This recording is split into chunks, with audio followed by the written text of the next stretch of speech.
は、バッチです。さあ、今週も、バッチのレガタ研究所、玩具レビュー生配信の時間がやってまいりました。イェイ。おー、すいません。10分遅れてしまいました。いやー、疲れた。はー、でも、なんとか、そんなに遅れずに済んだというところで、はい、ほっとしております。いやね、いや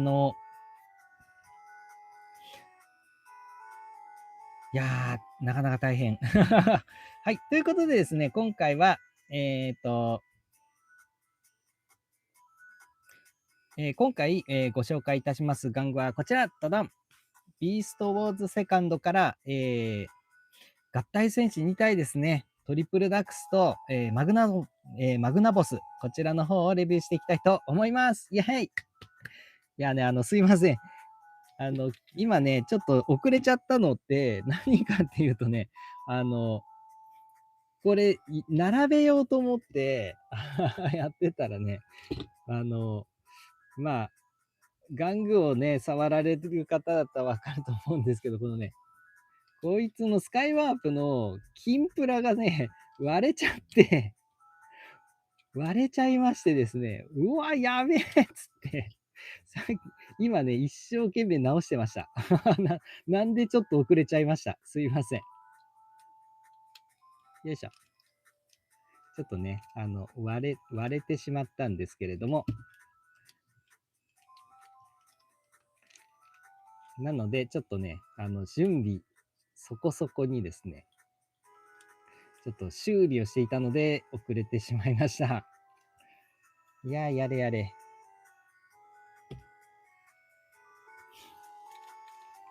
ちょっとね、なので、ぐちゃぐちゃの状態でもう時間がないっていうことでスタートしてしまったので、まだね、こんな状態なんですけれども、ちょっとちょこちょここれ直しながら、オープニングトーク喋りながらちょっと直していきたいと思います。でもね、何の準備もしてなくて申し訳ない。ちょっと待ってくださいね。今、生配信の準備をしてしまいます。いやー、皆様いかがお過ごしでしたでしょうか。もうね、なかなか大変で、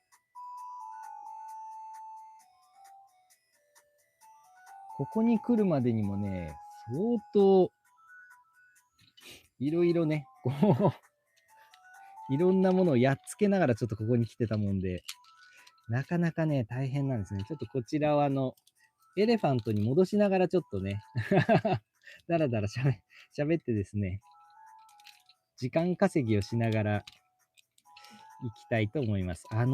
で、今回なんですけど、こちらね、ビーストウォーズを、やるよっていう感じで、始めさせていただいてるんですが、ま、このビーストウォーズ関係なんですけど、実はね、僕ね、ほとんど通ってないんですよね。子供の時に。はい。なので、正直言うとですね、ほとんど知らない状態なんですよね。もちろん、なんとなくは、だいたいね、知ってはいるんですけど、アニメとかもね、ちゃんとは見てませんで、なのでね、知識も、あんまりないです。なので、ただただ合体戦士が好きっていうだけで、持ってたり遊んだりしてるだけなんですけど、アニメとかね、知識関係はほぼないっす。なので、過去一危うい生配信というかなので、なんかね、こう、いつも玩具を触りながら、なんかこれはこうなんですよ、ああなんですよ、みたいな、話をね、しながら、玩具いじりながらみたいな感じでいつもやってると思うんですけど、今回ね、ちょっとそれできず、ほとんどね、ビーストウォーズ自体をそんなに知らないもんで、なので、ぜひね、皆様の方が全然ね、ビーストウォーズ関係知識あると思うのでぜひ、なんかこう、裏話みたいなのあったら、コメントで教えてください。僕はね、ちょっとね、あんまり知らないんですよね。ただ、このね、玩具は、すごくね、面白い玩具というかね、うん。だし、やっぱりこのね、動物からこう変形できる。しかも、なんかこうね、生っぽい動物からちゃんとね、トランスフォーマーのロボに変形できるっていうのは、やっぱりね、面白いですよね。うちの子もね、やっぱりこう、動物関係のロボの方が、やっぱりね、刺さってくれてたので、それでね、マグナボスいいかななんていう風にね、おすすめして、そのためにちょっと手に入れてたんですけれども、いや、やっぱね、うちの子にはちょっとね、マグナボスは難しすぎましたね。何回か教えてね、やらせてみたんですけど、やっぱりちょっとね、無理でした。トランスフォームはできませんでしたね。合体もできなかったし。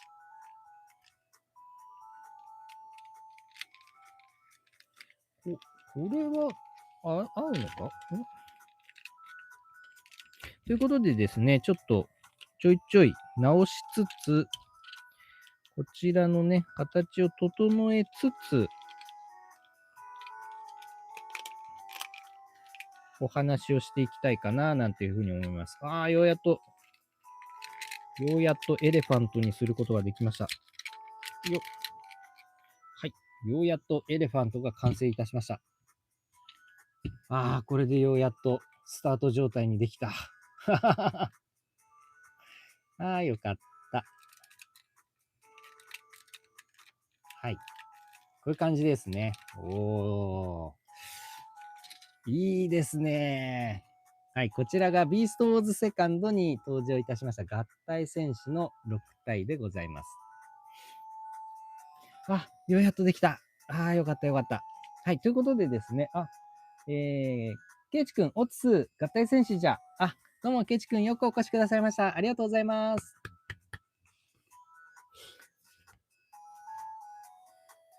つとむえのきさん、ジョイント論が出てきたぞ。どうも、つとむえのきさん、よくお越しくださいました。ありがとうございます。ようやっと、ようやっと出すことができました。やれやれ。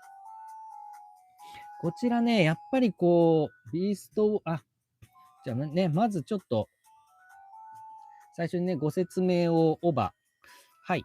こちらの戦士は、ビーストウォーズですね。ビーストウォーズセカンド。ビーストウォーズの続編にあたる、はい、トランスフォーマーですね。こちらに登場いたしました、合体戦士ですね。で、2体合体戦士が出まして、両方ともサイバトロンなんですけれども、はい、こちらの動物3体、こちらの方が、ライオジュニアとスカイワープと、あとサントンか。の3体が合体してマグナボスっていうね、ものすごくかっこいい合体戦士になります。で、ビーストウォーズセカンドの中でね、合体戦士になるのは、こちらのね、サイバトロン側、いいもの側の合体戦士はこの2体だけなんですっけ。ちょっと僕も微妙に知らない。あんまりね、知識がないので、ドスンと言えないんですけれども、はい。代表する合体戦士はこの2体でして、で、こちら側の昆虫たちですね。カブトムシとセミとアメリカザニガニ。この3体が合体してトリプルダックスという、合体戦士になります。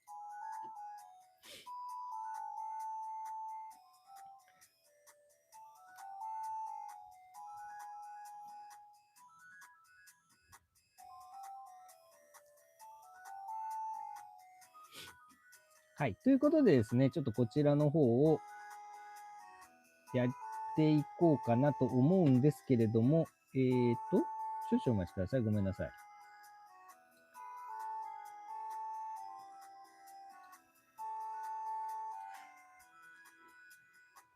できた。ケイチ君、当時こそ気にしなかったけど、トランスフォーマーどころか、ロボ玩具ひっくるめてもこの2体が唯一無二感がすごい。確かに。やっぱね、この時代でかなりね、稼働もそこそこね、やりながら、かつね、ちゃんと合体もするっていうね、すごく素晴らしい機能を持ってるんですよね。特にこのね、マグナボスはすごく傑作玩具で、はい、ちゃんとね、この生身の動物形態から、各々がね、ロボにちゃんと変形して、しかもね、3体にバチッとね、人型で合体した上に、さらにね、武器までこの中に収まってるんですよね。この生身の動物の中で合体戦士のでかい剣まで中に組み込まれてるんですよ。これがね、凄まじい機能ですよね。でこのトリプルダックスも、これもうどう考えても悪役でしょっていうぐらい、すげえ気持ち悪い変形合体するんですよね。だけどね、この気持ち悪さね、すごく病みつきになる気持ち悪さというか、これはこれでね、すげえなって思いますよね。確かに唯一無二という意味ではとっても唯一無二かもしれない。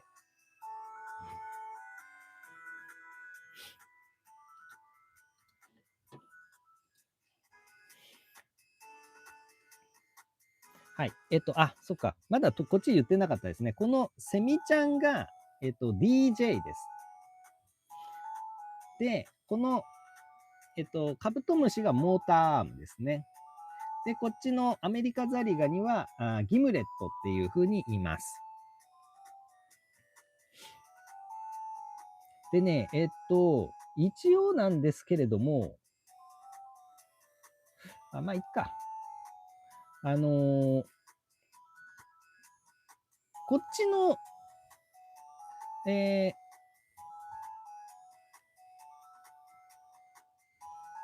マグナボスの方は一応欠品なしで、言ってるんですけれども、こっちのね、トリプルダックスの方はね、武器の方がちょっと欠品しちゃっておりまして、中途半端な状態です。なので、ちょっとそこだけね、ご容赦いただければなと思います。それでは、まずね、どっちからやっていこうか。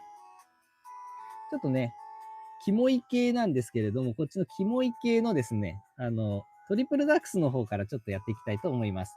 はい、なぜならですね、スカイワープの方がですね、さっきちょっと接着剤つけたばっかりなんで、ちょっとね、接着剤が硬化するまでの間の時間稼ぎということでね、後回しにしていきたいと思います。いやー、金プラは怖いね、本当に。いやー、ちょっと今までね、焦りまくってたんで、ちょっとお酒でも飲んでですね、失礼しました。ほっこりして、ちょっと落ち着きたいなと思います。やれやれ。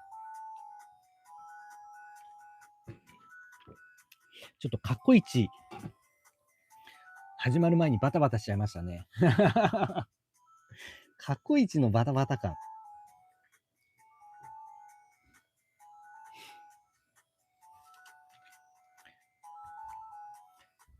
やれやれ。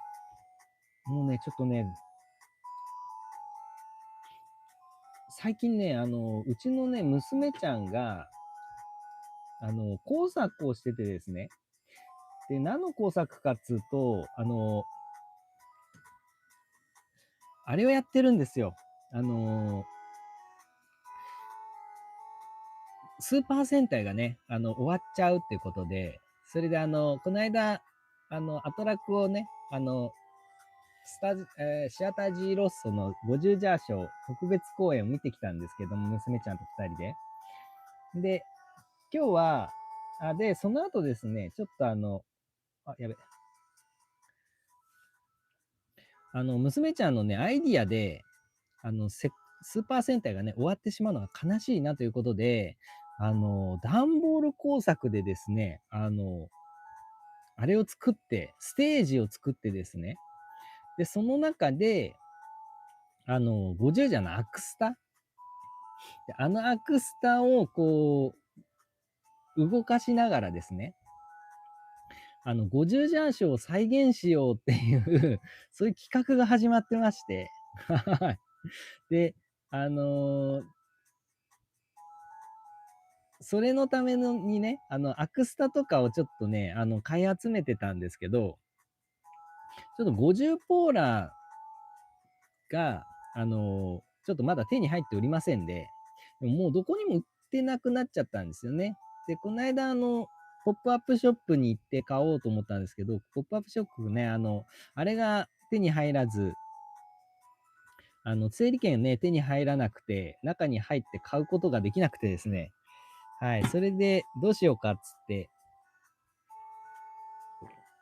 言ってたんですけど、今日ね、昼間、秋葉原に行ってですね、なんかこう、売ってるとこないかなっていうことでね、秋葉原ね、娘ちゃんと2人でね、探してね、方々歩き回ってたんですよ。いやーね、でね、結局見つからなくて、あの、一生懸命ね、でも、ヤフオクとかメルカリにもね、それらしいのは出てるんですけれども、なんか、娘ちゃんが欲しいバージョンのやつが出てなくて、まあ、それでね、探しに行ったんですけど、やっぱないんで、まあ、しょうがないから、じゃあ、ちょっとおいおい、探しますかっていうことで、落ち着いたんですけどね、そんなこんなで、ちょっとね、相当歩き回ってですね、もうめちゃめちゃ大変でしたっていうね。体力がないのにさっていうね。いや、でも、とってもね、嬉しいですよね。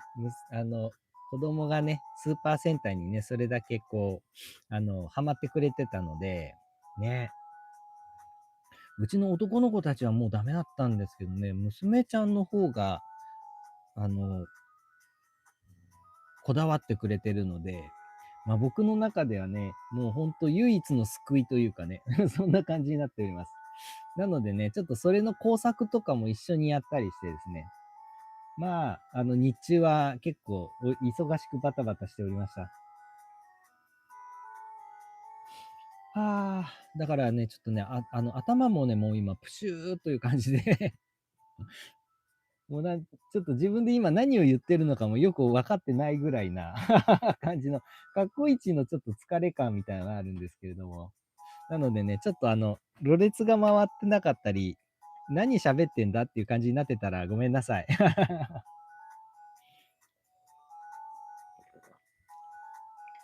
ああ、でもようやっと一息ついた感じですね。MKMK さん、こんばんは。あ、どうも、MKMK さん、よくお越しくださいました。ありがとうございます。すみません、こんばんは。セカンドとメタル直撃世代だから懐かしい。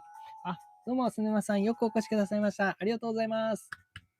そう、これね、ビーストウォーズ世代のあれなんですよね。当たり前ですけれども。そうそう、だからね、僕ね、全然世代じゃないんですよね。そう。これはね、すごく面白いなって思うんですけど、本当にね、おもちゃでしか知らないみたいな感じでして。そうそうそう。だからね、僕の中ではこのね、トリプルダックスとかフックトイみたいな感覚で遊んでるんですよね。うん。でちょっと微妙にね、変形も合ってるのかどうかもよく分かってないみたいな感じの遊び方なんで、なんか間違ってたら指摘してください。あとなんか、面白い話でもあったら、ちょっとコメントで教えていただけたらなと思います。ケイタさん、こんばんは。キンプラあるある。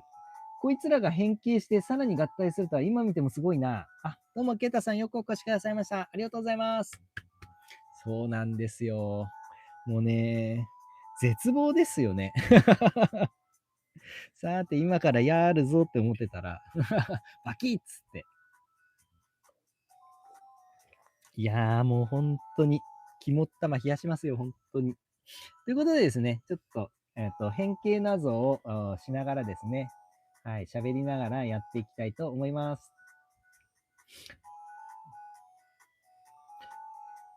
さて、では、まず何からやっていこうかなと。ではですね、では。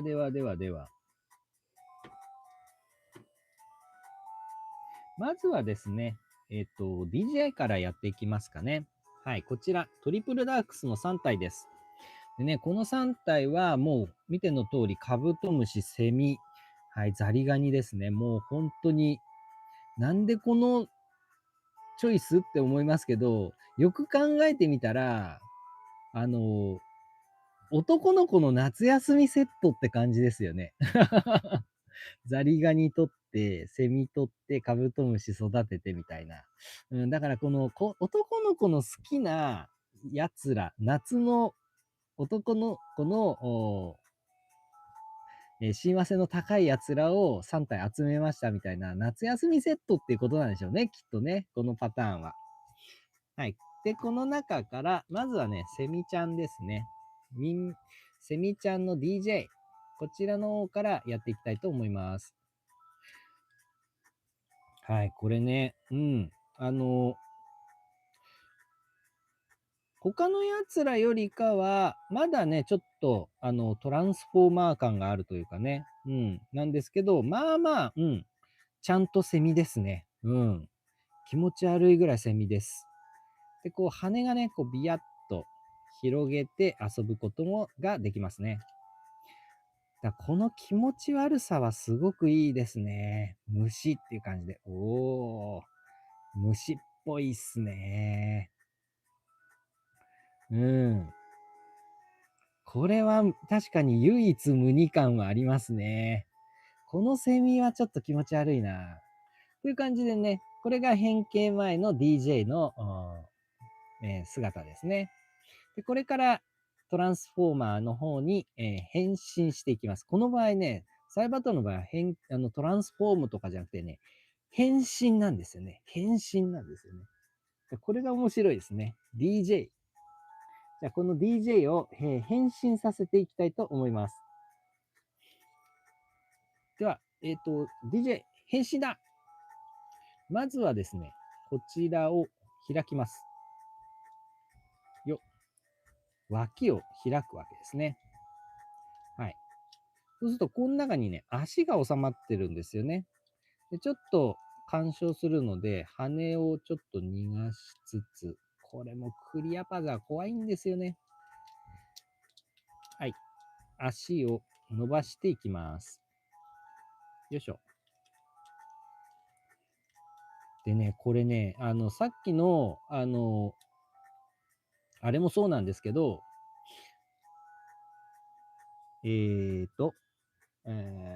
マグナボスもそうなんですけどね、この時の、この世代のね、玩具で、結構すごい稼働もいっぱいあるし、変形もね、結構凝ってる変形するんですよ。だからね、なんですけど、この、稼働がね、だいたいボールジョイントに頼ってる感じなんですよね。だからね、あの、当時はそうでもなかったのかもしれないんですけど、今ね、こう、触るとですね、経年なのか、すっごいね、すべての関節がね、ゆるゆるのプラップラなんですよね。そうそうそう。だからね、今日のために、すべての関節をですね、ちょっと調節してきました。まあまあ大変でしたね。全関節をちょっと渋くしてきたんで、はい、こんな感じでね、腕を伸ばします。で、そしたら、はい、昆虫の頭ごと下に回しまして、胸パーツにいたします。ね。で、そうしましたら、ここを開きますと、この中に頭部がありますので、こちらの頭部を起こします。はい。これで完成。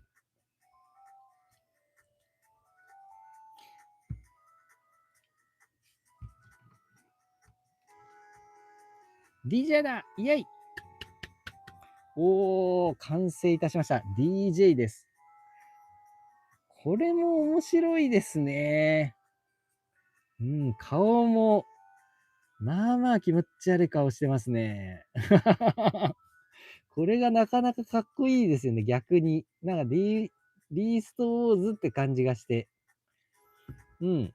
あの、まあ、肩、肘、股関節に、膝とボールジョイントで、接続されてるので、なかなかよく動きます。首もボールジョイントなので、かなりね、表情豊かに、ポーズを取らせることができます。おお。で、こいつはね、本当は、羽みたいな、剣みたいなのが武器としてあるんですけど、ちょっとそれ欠品してるもので申し訳ございません。なので、こいつはちょっと武器なしということで、よろしくお願いいたします。おお。ということで、こちらが DJ ですね。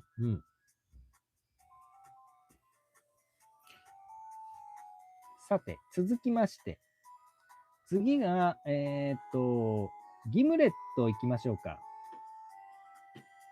ちょっとギムレットをやっていきたいと思います。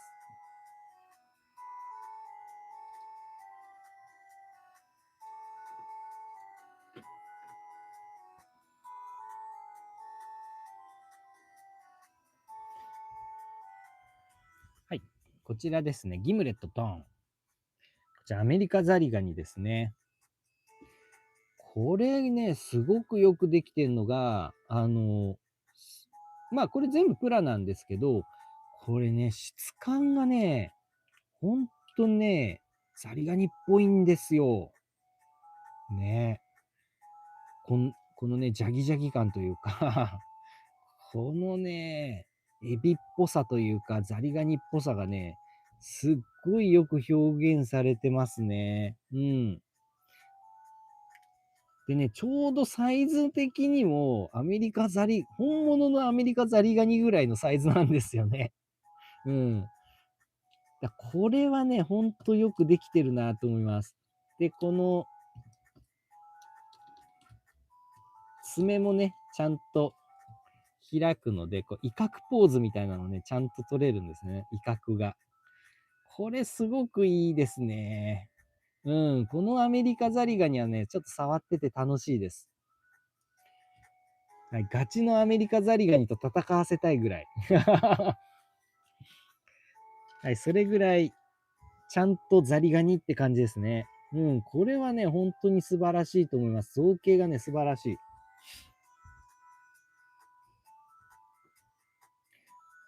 さて、こちらを、トランスフォームするんですけれども、こちらはですね、他のやつに比べてかなり、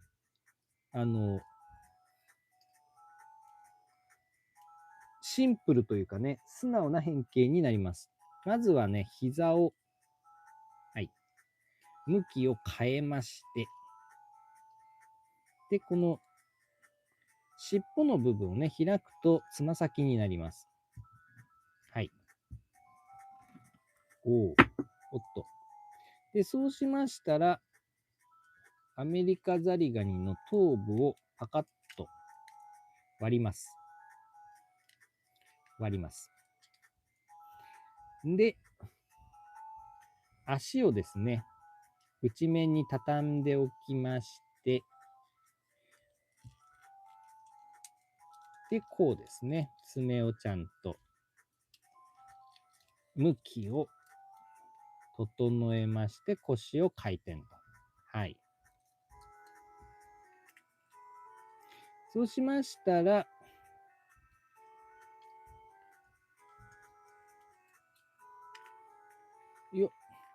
こちら胸を開きますと、中から頭部が出てきますので、頭部を起こします。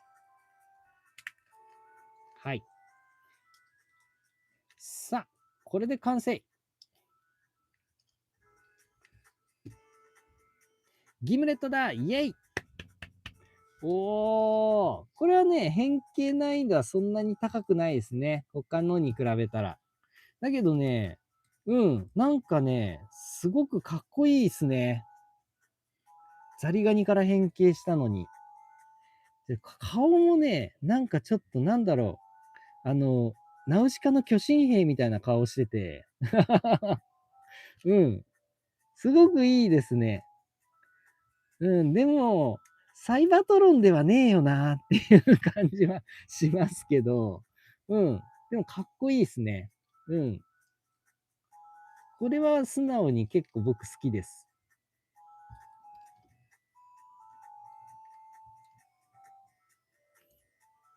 うん。なんかこう、クリーチャーっぽい感じがとってもよく出てて、うん。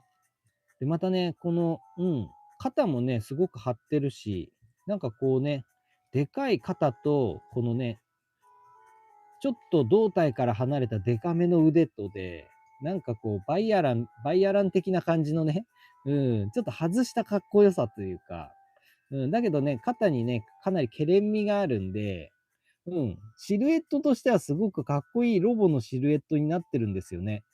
これ面白いなぁ。ギムレット好きですね、僕。うん。とってもいいです。で、この中にね、このような感じで、なんと爪が内蔵されております。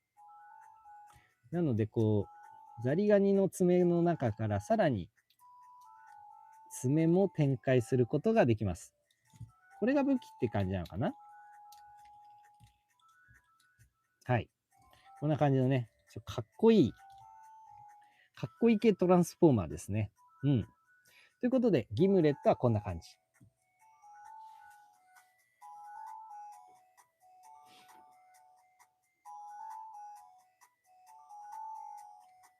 さあ、そして、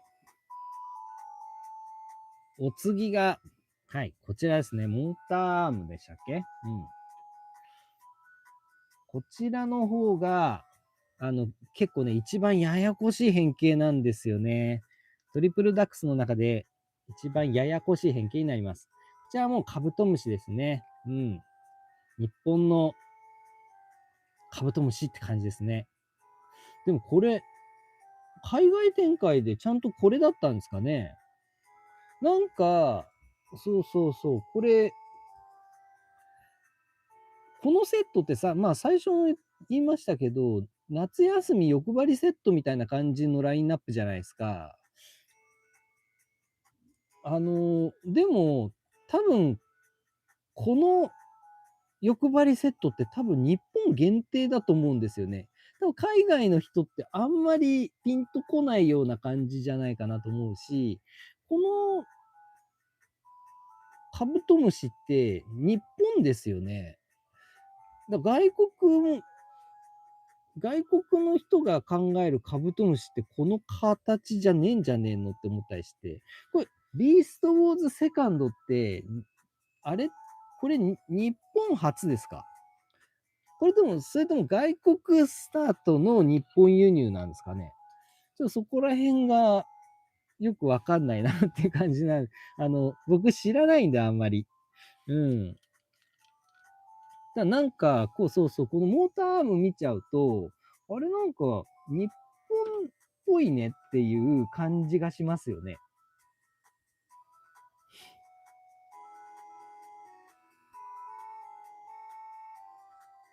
だからね、なかなか面白いラインナップだなと思います。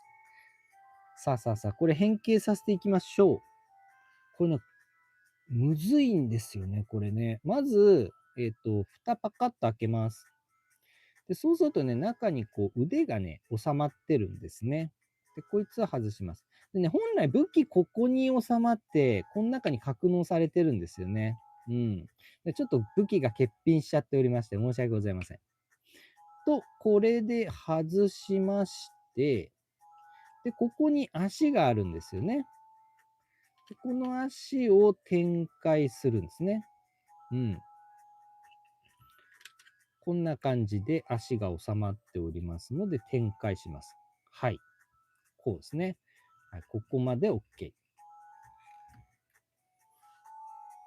で、問題はこっからなんですよね。で、一旦、こいつを、ここで分解です。分解しまして、で、一旦中身を、はい、出しといて、この頭の上にかぶっていた甲羅をぐるっと前に回して、こいつが胸部アーマーなんですよね。確か。多分そういうことですよね。はい。こうですね、こう。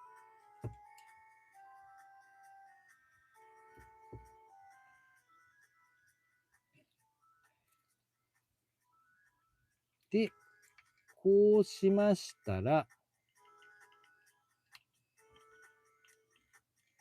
再度、連結しまして、で、足は、こっちに立てておくのか。こう背中に回したら、こんな感じで立てましょう。はい、こんな感じですね。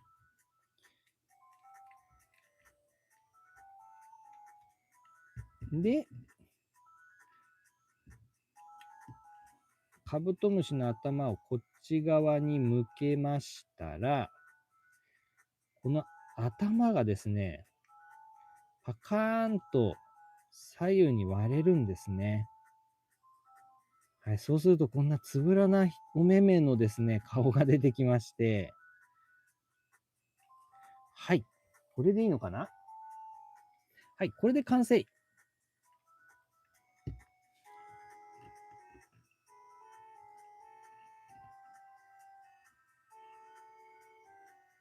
は、なかなか立たない。立たない。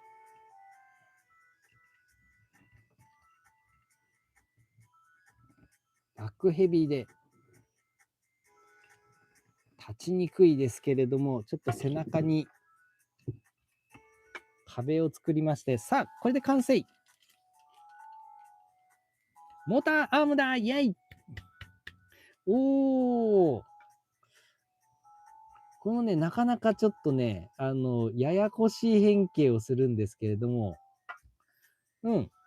でもなかなかかっこいいですね。ほうほうほうほう。シルエットもね、結構かっこいいです。なるほど、なるほど。で、顔もね、ちょっと面白い顔してますよね。ちょっとつぶらなお目目で。で、これね、こうやってバーってやると、これ口がこれパカパカ開くんですね、口が。これもまあまあ気持ち悪くていいですね、これ。面白い。うん。でもかっこいいですね。うんうんうん。この3体とも、なんだろう。ちょっとなんだろうな、ど真ん中のかっこいいっていう感じよりかは、なんだろうな、仮面ライダーの怪人っていう感じですよね。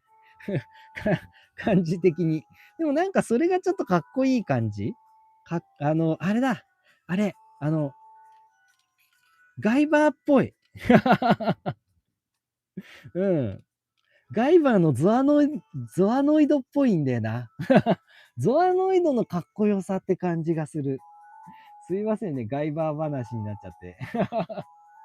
うん、そうそうそうそう。ガイバーっぽいっすね。うん。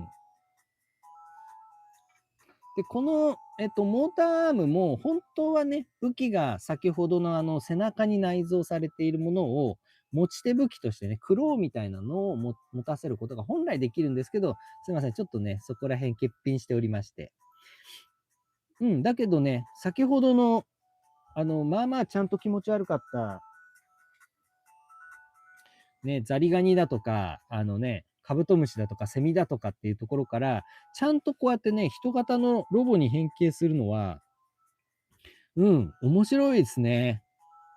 これはなかなか面白い。でね、これもね、ちょっとチビに見せたんですけど、これ、これのなんかこう金銭が、やっぱりまだちょっとね、醸成されてなかったっぽくて、ザリガニとかはすごいね、食いついたんですけれども、まあ、変形させても合体させてもですね、あんまりちょっとピンときてないっていうか、これはかっこいいのかいみたいな感じのリアクションでしたね。いや、だからなかなかこう、通ってる、時代というか、文化によって、多分、捉え方もだいぶ違うんだろうなというのをそこら辺でね、ちょっと学ばさせていただきましたね。はい。いただいてますね、コメント。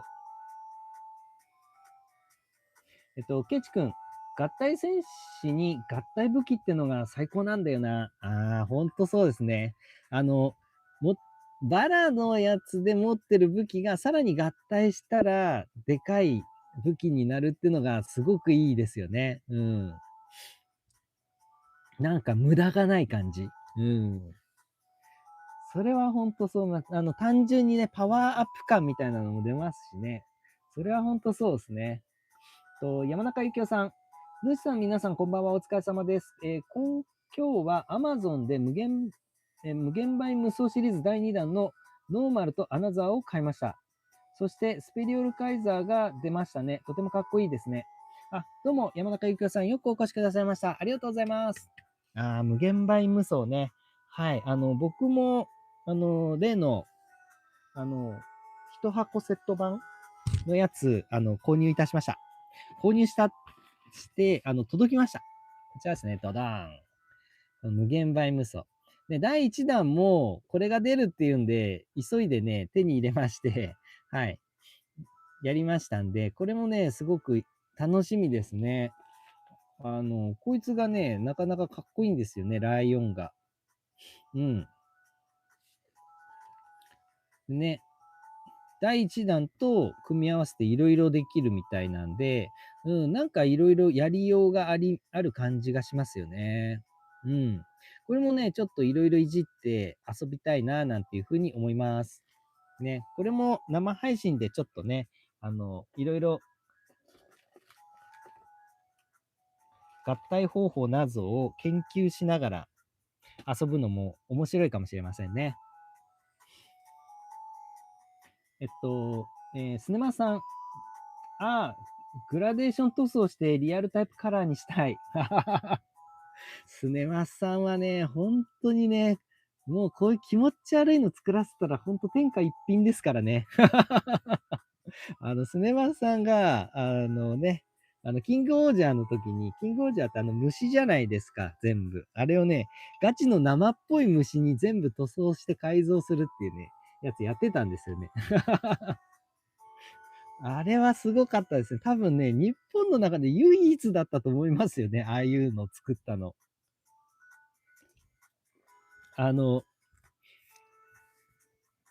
カブトムシを、カブトムシじゃない、カタツムリをね、本当に気持ち悪いね、生っぽいカタツムリにしてたんですよね。あれは恐れ入りましたね、本当に。いや、もう本当、ぜひぜひ、今度はトリプルダックスをですね、リアルタイプ、塗装していただきたいなと思います。これね、素の状態で、まあまあ、ちゃんと虫なんで、ちゃんと虫だったり、ちゃんとザリガニなんでね、結構こいつはね、やりがいあると思います。うん。スネマさんにトリプルダックスをちょっと期待しますね。山中幸雄さん、スペリオル、あれどっか行っちゃった。あれれ。はい。山中幸雄さん、スペリオルカイザーっぽいのを無限倍無双で再現する予定です。ちなみに、無限ドラゴは3体ですが、そのうち無限ドラゴさんはレアの青です。なるほど。無限バインでスペリオルカイザーを作りたいっていうことですね。そういうのいいですね。うん、そのアレンジとか、やっぱりブロック玩具的なのはやっぱりね、そういうのが一番楽しい遊び方ですよね。いや、それはね、本当いい遊び方だと思います。そして、山中ゆきおさんからスパチャを頂戴いたしました。山中ゆきおさん、いつもありがとうございます。乾杯。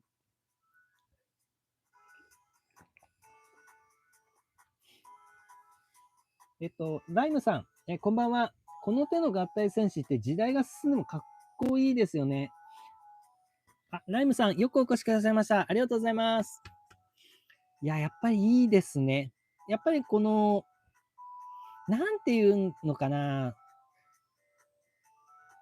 いわゆる普通のトランスフォーマーだった場合、やっぱ車とか飛行機とか、そういう系が変形してトランスフォーマーになってっていう感じじゃないですか。で、さらに、そこから合体して、5体合体の合体戦士とか3体合体の合体戦士みたいな風になると思うんですけど、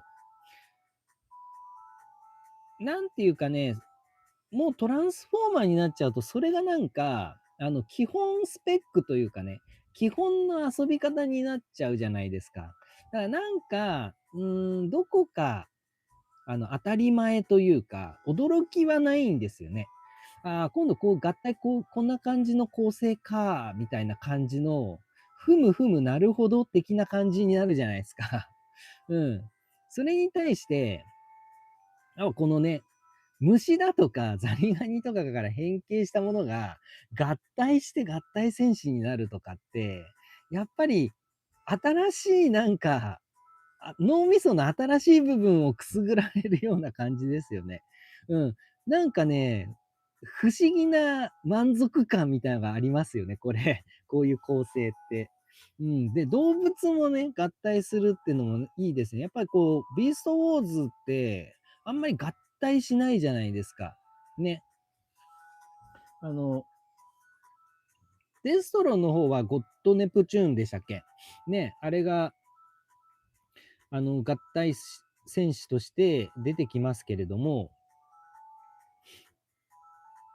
まあ、あれもね、リカラーですし、だからこの生のやつね、生っぽいやつが合体戦士として合体するって結構稀有というか、うん、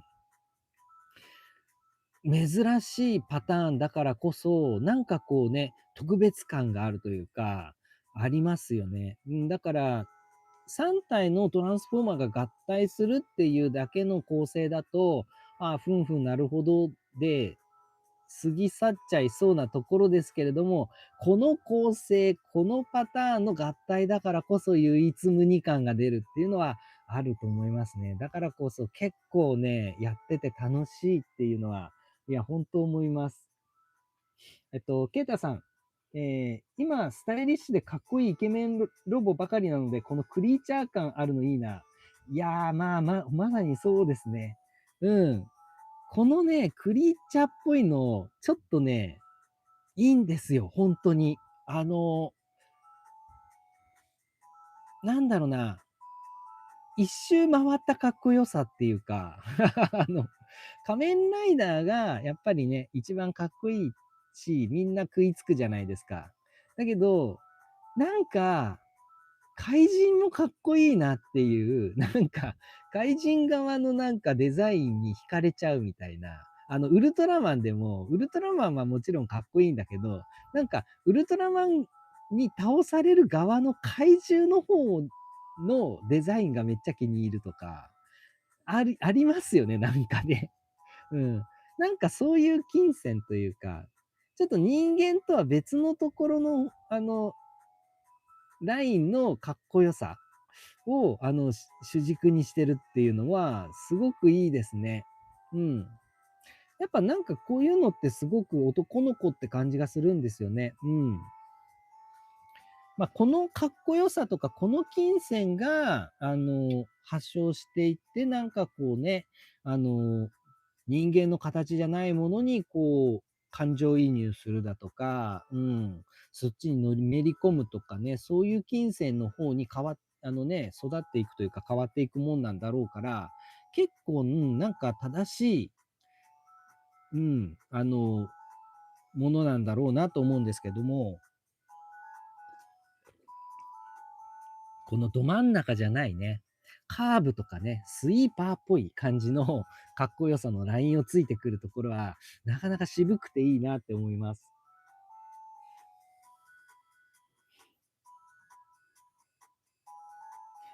山中ゆきおさん、ザリガニの爪の形がティラノザウルスの頭に似てますね。確かに確かに、これね、この顔がね、確かにそう言われてみるとそうかもしれない。スネマさん、ハイパーゾアノイドっぽいっすね。ゼルブブスとゼクトールとセミノゾアノイドいたかな。確かに。ゼクトールいいよね。ハイパーゾアノイドゼクトールいいよね。ゼクトールっていうね、キャラがいるんですよ。ガイバーにね、すっごい超かっこいいんだけど、そう、隊長なんですけど、カブトムシ型のね、ゾアノイドっていう、まあ、いわゆる、まあ、怪人です。仮面ライダーでいうところの怪人なんですけれども、まあ、普通のおじさんがね、オールバックのおじさんが変身するんですけど、このね、ゼクトールっていうのが、めちゃくちゃかっこいいんですよ。もうね、普通にちゃんとカブトムシの顔なんですよ。だからね、ほんとカブトムシがそのまんま人間体になったみたいな感じのデザインなんですけど、なんかね、異常にかっこいいんですよね。でね、それがハイパーツアノイドっつって再調整される、調整っていうんですね。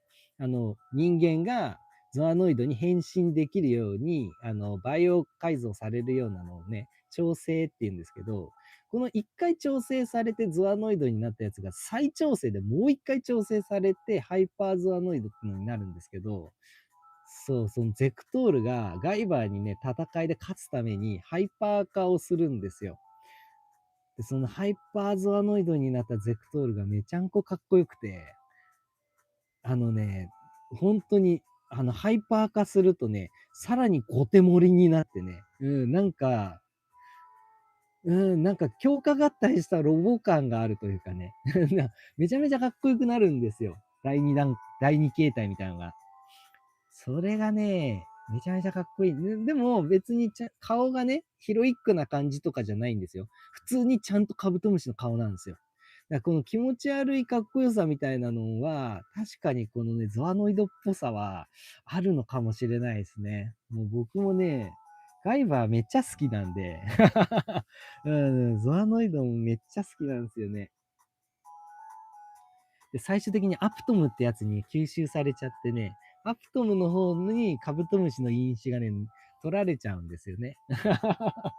でねこれ以上言うと、ガイバー談義になるからやめましょう。仮面ライダーセイバーさん、男仮面ライダーセイバーさん、こんばんは、俺方研究所さん、マグナボス、たち、超素晴らしいです。来週土曜日参加します。あ、男仮面ライダーセイバーさん、ありがとうございます。ご参加ありがとうございます。あ、了解いたしました。もういつでも大歓迎ですので、ぜひぜひご都合がつくときにご参加お願いいたします。山中幸雄さん、無限米無双第2弾の無限ポリス、あれはデカレンジャーのパトストライカーに似ていますね。とてもかっこいいですね。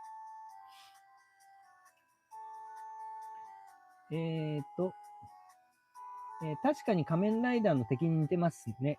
だったら仮面ライダー1号のフィギュアを置いとくといいですね。なるほど。無限米無双第2弾。ほうほうほう。ちょっとね、まだね、無限米無双第2弾のね、詳しいあれをね、ちょっとよく見てないんで後でちょっと確認します。そうですね。確かに仮面ライダーがいたらね、より分かりやすくて面白いかもしれない。ちょっとね、今手元に仮面ライダーがいないもので申し訳ございません。ということでですね、ちょっとそろそろ3体合体のトリプルダックスの方に合体させていきたいかなと思います。もう僕もね、あんまりね、そこまでちゃんとね、知らないんで、孫ついたらごめんなさい。ちょっと合体させていきたいと思います。まずは、簡単なところでギムレットの方から変形させていきます。まずはですね、こちらですね。この腹の中にこうミサイルが取り付いてますので外しましょう。はい、そうしましたら、足を閉じて、尻尾の状態にします。で、そうしましたら、腕を万歳させまして、で、頭は胸の中にしまっておきます。よいしょ。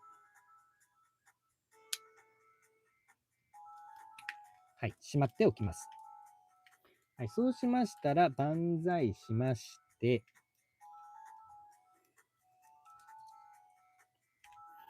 こうですね。はい、こんな状態にしましたら、足を、よっ。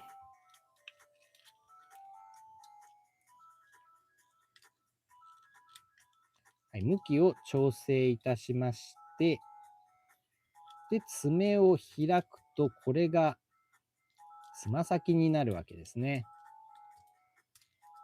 はい。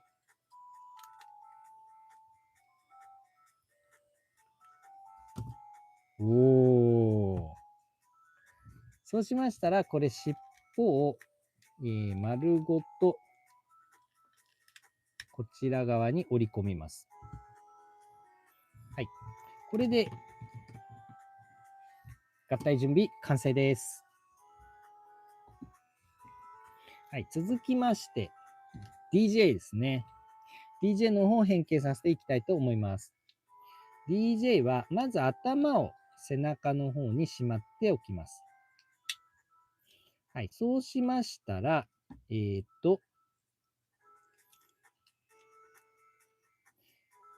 セミの頭部を一旦上の方に逃がしまして、はい。腕をですね、内に畳みます。で、さらに、ここからぐいっと、こんな感じに中央にまとめていきます。こちらも同様ですね。そうしましたら、腕同士の方を、ここでジョイントします。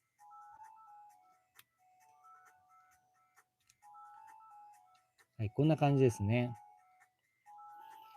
はい、そうしましたら、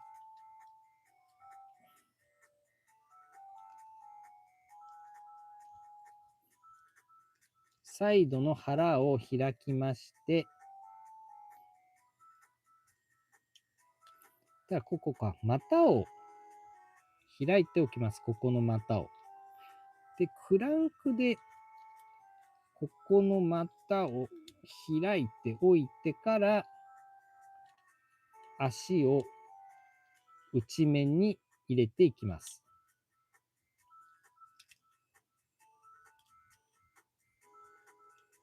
はい。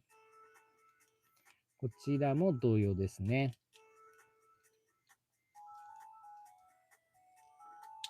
よっ。はい、こういう状態ですね。はい、そうしましたら、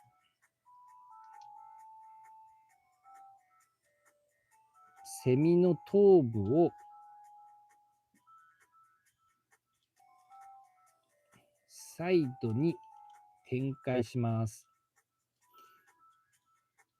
そうしましたら、腕をちょっといい感じの位置に調整し直しまして、結構ね、これがね、むずいんですよね。微妙な位置に、はい。これで、よいしょ。はい、これで合体準備完成です。はい、そうしましたら今度、こちらですね。モーターアーム。こいつがね、またむずいんですよね。まずは頭部を格納します。そうしましたら、ここのね、後頭部のところでジョイントしてるロックを外しまして、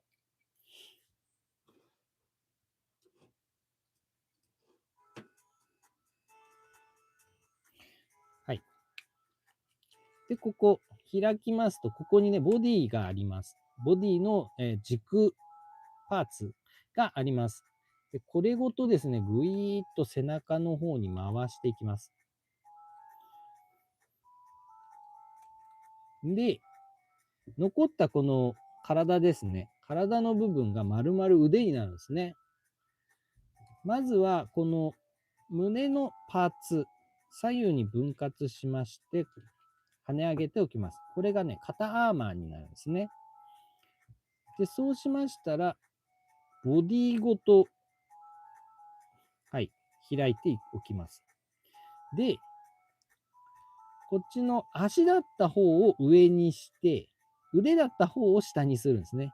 ここの胴体がここの軸で回転するので、ここでくるっと回します。で、足側がなんと上につくわけなんですね。で、腕側の方がこのような形で、腕の接続されている軸をですね、内面にこうやって折り込んで、で、その上でさらに腕をこのように前に伸ばしていくと。はい、こういうことをすると、はい、このクリーチャーっぽい腕ができてくるんですね。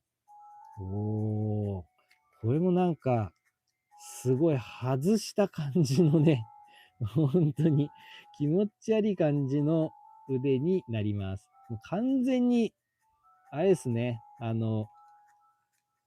バイオハザードのクリーチャーって感じがしますよね、この腕。おー。で、今度反対側ね。今度こちらの方は、跳ね上げまして、で、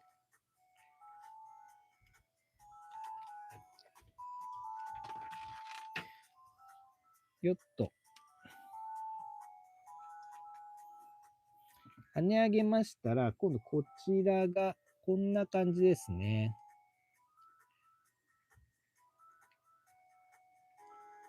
こんな感じで、ハサミっぽい腕になります。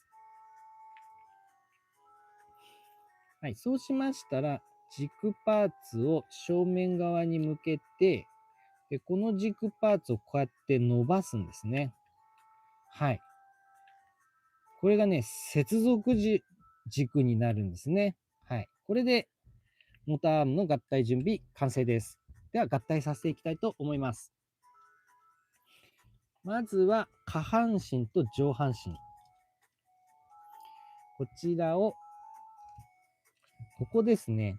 この股関節のジョイントと、ギムレットのこのジョイントでアタッチしていきます。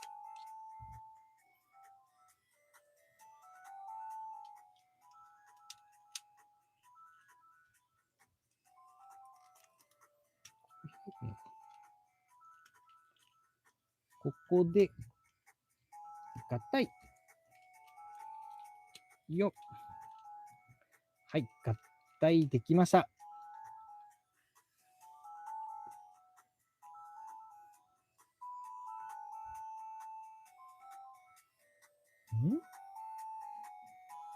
あるのか。はい。そうしましたら、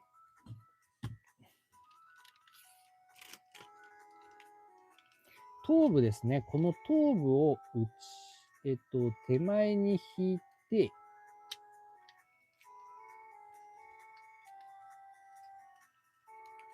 ここですね。この中に、なんとこの腕の軸をですね、中に差し込んでいきます。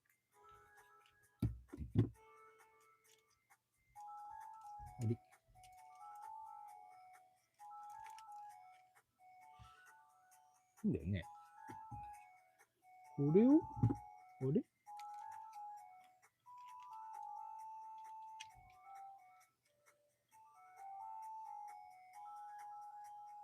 ああ、なるほど。ごめんなさい。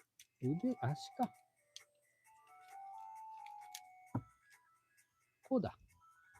はい。ここで、この軸に合わせて合体。そうすると、この中に軸が収まりますので、この蓋でロックするんですね。その上でさらに頭でロックです。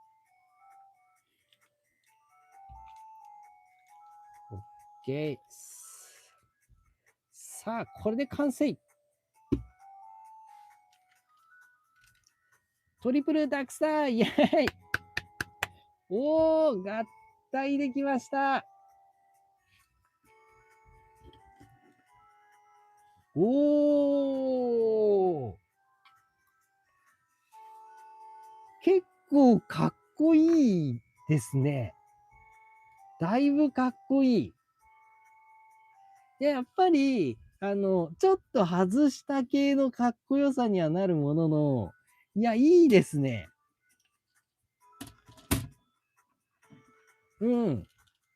やっぱりなんかこう、どこまで行っても、うん、仮面ライダーの怪人枠という感じは否めないんですけど、やっぱかっこいいですね。そういう意味でも。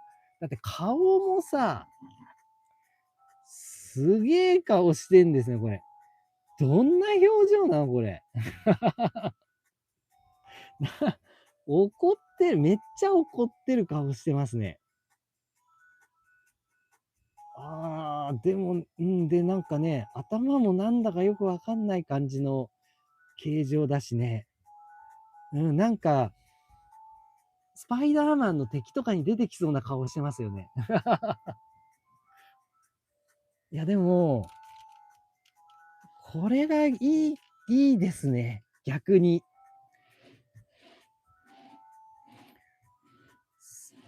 でね、しかもね、結構、ガチャガチャなように見えて、すごいまとまってんですよね、シルエットとしては。ちゃんと変な凹凸みたいなところもなく、全部が綺麗にまとまって、あるべきところにあるっていう感じの配置になってます。いや、これはね、うん。いや、いいですよ、すごく。やっぱりね、ちょっとケレン味出したいので、ちょっとこういう感じにしたいかな、僕としては。そんで、やっぱりこうね、せっかくなんで、羽もね、こんな感じで広げちゃったりなんかしてね、X 字に。こういう感じですよね。おー、うん。おー、素直にかっこいいですよ、これ。ロボットとして。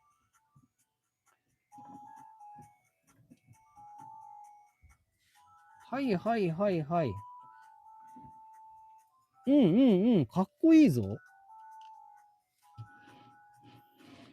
で、これミサイルね。ちょっと本来こっち側に武器がつくんですけど、ちょっと欠品してるもんで、ミサイルでも持たしておきましょう。おー。めちゃかっこいい。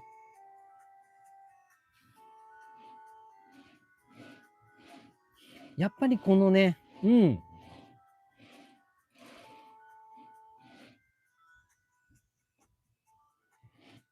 ビーストウォーズっていう枠組みの中で、これだけちゃんとね、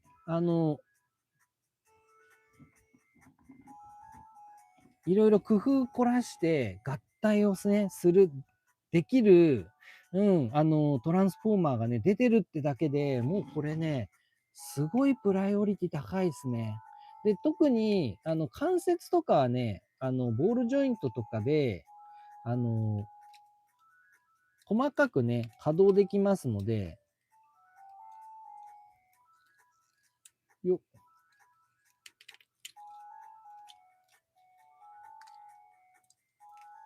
ポーズでね、表情つけるみたいなことも全然可能です。ちょっとね、自由自在ってわけじゃないんですけど、癖はあるものの、こんな感じでね、十分、ポーズなんかもつけて遊ぶこともできます。いいですね。ちょっとね、僕トリプルマックスね、中古で購入して、うちのチビに見せてね、合体させて見せて、どうってやって、全然チビが食いつかなくて、しょんぼりしてね、そんなもんかっつって、ぐらいで、あと閉まっちゃってたんですよね。今の今まで。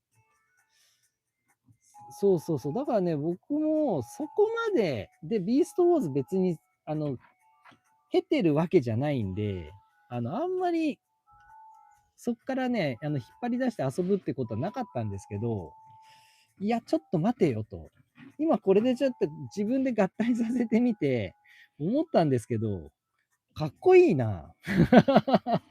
あれ、かっこいいな。あれ、今日で僕のトリプルダックスの評価がちょっとだいぶ変わりました。あ、これかっこいいぞ。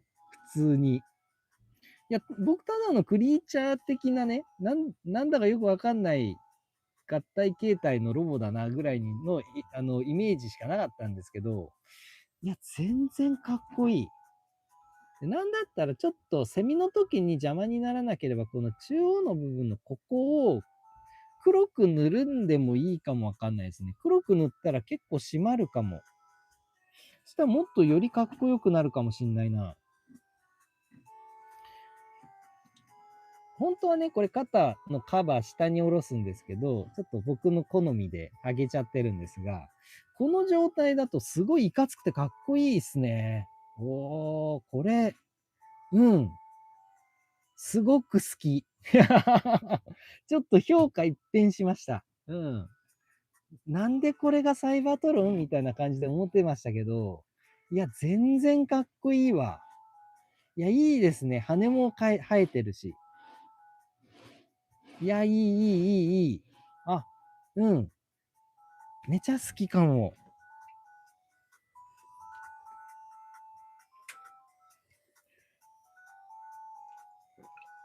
ということで、まずはね、トリプルダックスご紹介させていただきました。はい。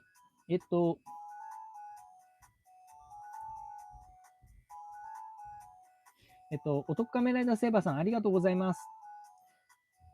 あ、いえいえ、何をおっしゃいません。先ほどのね、ご参加のあれですかね。ありがとうございます。山中ゆきおさん、とてもかっこいいですね。仮面ライダー1号、出たな、合体怪人。確かに。合体怪人、合体怪人って感じですね。確かに。MKMK さん、かっこいい。いや、もうほんとそうですよね。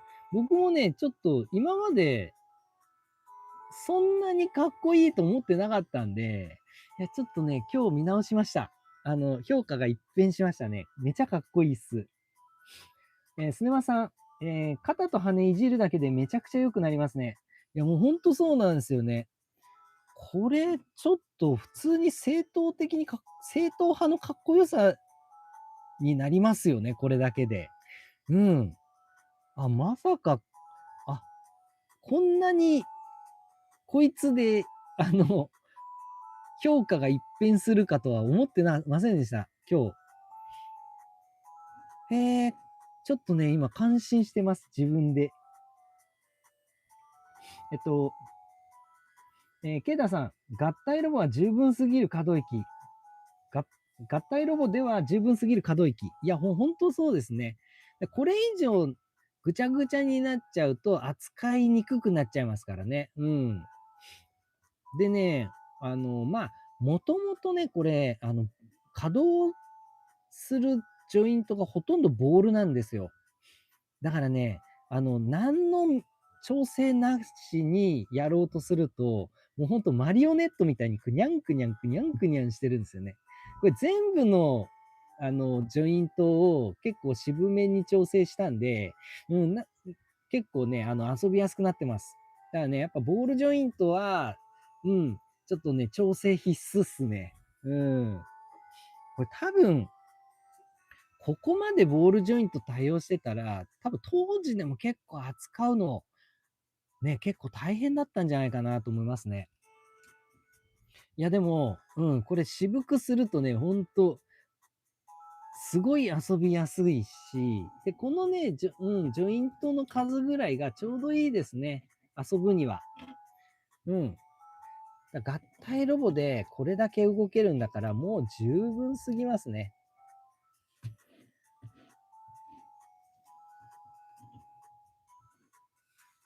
はい。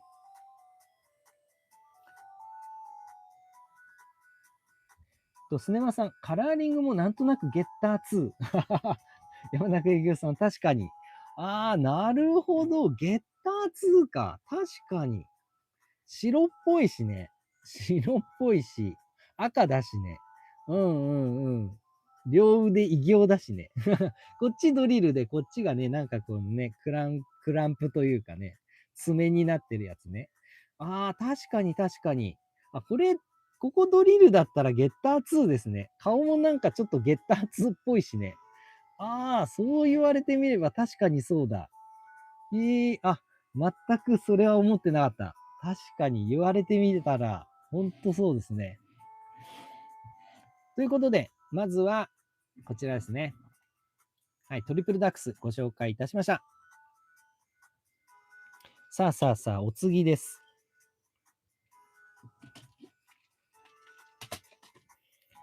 お次が、ドドン。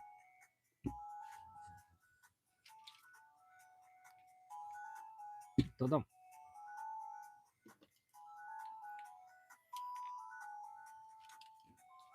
よっ。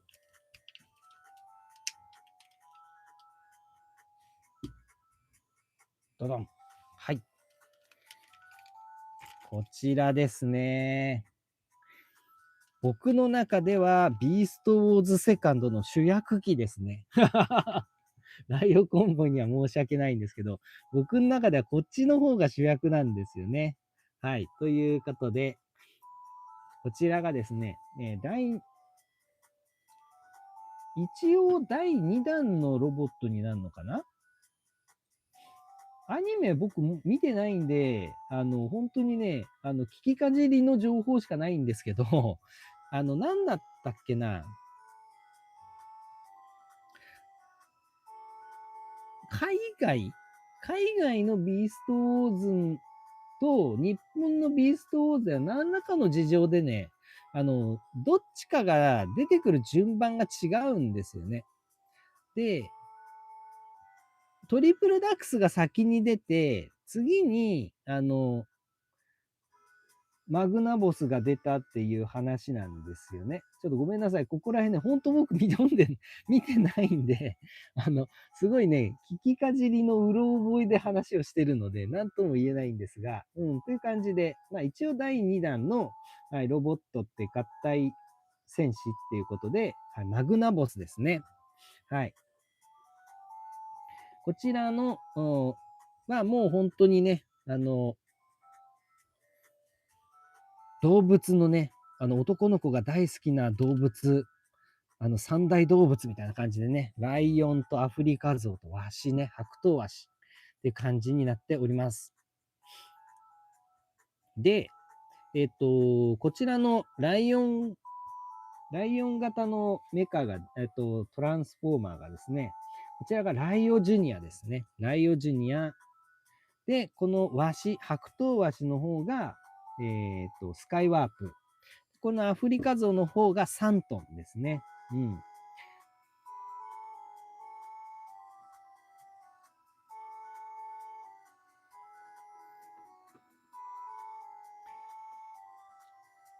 これもね、なんだったっけな、ごめんなさい。僕もね、いまいちよく覚えてないんですけど、なんかこのスカイワープの方が、外国名だとシルバーボルトなんですよね。で、こっちのサントンの方が外国名だとアイアンハイドなんですよね。なんか、そこら辺もなんかリブートされてるんだって思って、そうなんだと思ってね、結構、あの、腑に落ちたというか、なんかこうね、納得しちゃった部分があったんですけど、はい、なんか外国だとそうらしいです。日本だと、完全に別個体で、スカイワープとサントンってことですね。で、こいつらもともとチームだったわけじゃなくて、で、こいつらは、サイバトロン星から来た助っ人なんですよね。で、こいつはもともとその惑星ガイアでしたっけ？なんだったっけ？にいたやつなんですよね。で、こいつは、ライオンコンボイに助けられてトランスフォームできるようになったがゆえに、ライオコンボイを死として仰いでるみたいな、ライオコンボイに憧れるちびっこ枠なんですよね、この子が。このライオジュニア。で、こいつがね、面白くて、トランスフォームするとね、コンボイ型のロボに変形できるんですよね。だからこそもうまさにこうコンボイがパワーアップして合体するロボでいいじゃんと僕なんかでは思っちゃうんですけど、まあ、外国はね、結構合体戦士よりも、普通にちゃんと、独り立ちしてね、変形して強い、オプティマスプライムの方が男らしくていいみたいな、なんか合体っていうのにそこまで金銭がね、働かないというかね、合体が全てじゃないっていうか、合体する機能にここまで固執するのはどうやらね、日本人の特性っぽくて、外国の人にはそこまで響かないらしいんですね、合体。強化合体とか、合体戦士とかっていうのはそこまで響かないとかっていう話を聞きましたね。だからそこら辺も含めて、やっぱこの枠が主人公機にならないっていうのもそういうところあるのかななんていうふうに思ったんですけど、そんな話らしいです。ごめんなさいね。いつもよりもだいぶらしいですみたいな話になっちゃうんですけど。すいません。僕はあんまり知識がないもので。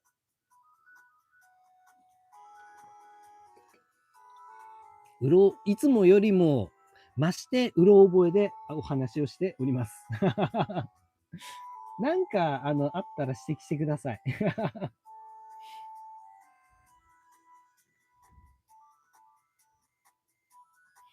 で、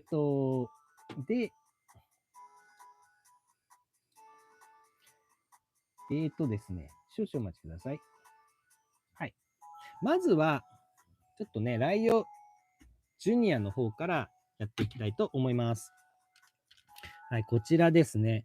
こちらがね、もう本当にね、すっごくよくできていて、いわゆるね、結構動物型のトランスフォーマーって、まあ動物ですけど、ちょっとメカを残しているとか、そんな感じに振りがちなんですけど、いや、このね、ちゃんとその初代ビーストウォーズとかビーストウォーズセカンドとかは、ちゃんと生ものというか、生っぽい顔してるんですよね。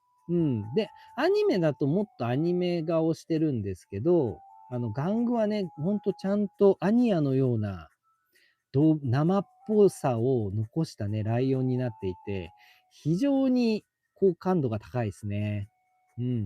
ここら辺ね、メカっぽさ出ちゃってますけど、まあ、ここら辺はご愛嬌ってことでね。いや、すごくよくできています。かっこいい。ね、ちゃんとこのね、髪の毛のつらい位置感もありますしね。でこれね、ここを出すことによって、はい、アタックモードね、このたてがみが角のようになってアタックモードにすることも可能です。ね。これはね、アニマルモードはすごくよくできてます。さあ、ここからライオジュニアの方にトランスフォームしていきたいと思います。まずはですね、こちら背中のパーツ取ります。はい、そうしましたら足を伸ばしまして、ぐるっとやると、あれえい。これね、ぐるっとやるとつま先出てくんですけど、なかなか出てこない。なんか、引っ掛け。はい。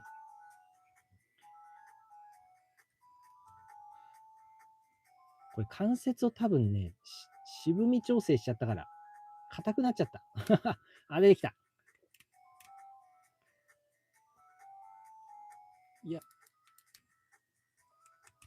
はい、出てきました。はい、こんな感じでつま先を出しておきます。はい、そうしましたら、ここのたてがみですね。このたてがみを左右に割ります。はい、そうするとこんな感じで、ライオンの頭部とその後ろにね、合体頭部が出てきますが、こちらを、上側のカバーを開きましたら、ここのパーツをクランクで展開します。ここをクランクで展開。そうしましたら、この合体頭部をくるりんぱしつつ、中のね、ライオコンボイの頭をこちら側に出しておきます。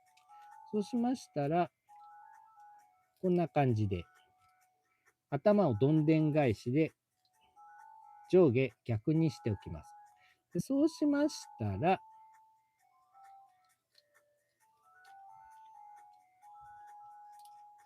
はい。後ろの縦紙のパーツを後ろ側に回してウイングにしておきます。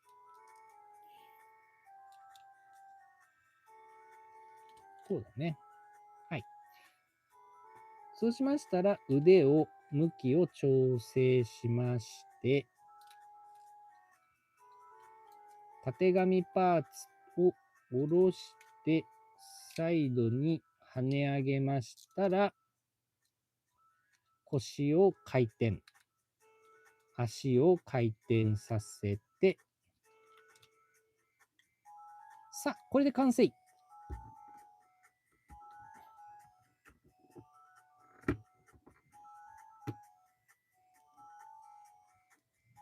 ライオジュニアだ、イェイ。おー、ライオジュニア完成いたしました。これもうさ、なんか、コンボイのコアロボって感じですよね。いや、すごくね、主人公メカっぽくてかっこいい。普通になんかね、主人公メカでいいじゃんっていうぐらいかっこいいですね。ちょうどなんか勇者でいうとこのね、コアロボぐらいのサイズ感なんですよね。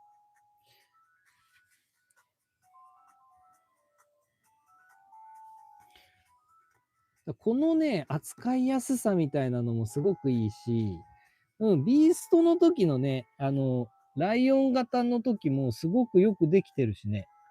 でこれ、背中のパーツ取り外したんですけど、これをね、こうやって展開すると、ライオビュートっていう、ムチ型の武器になります。こんな感じで持たせるみたいなんですけど、はい。こうすると、はい、手持ち武器になります。割と大型の手持ち武器。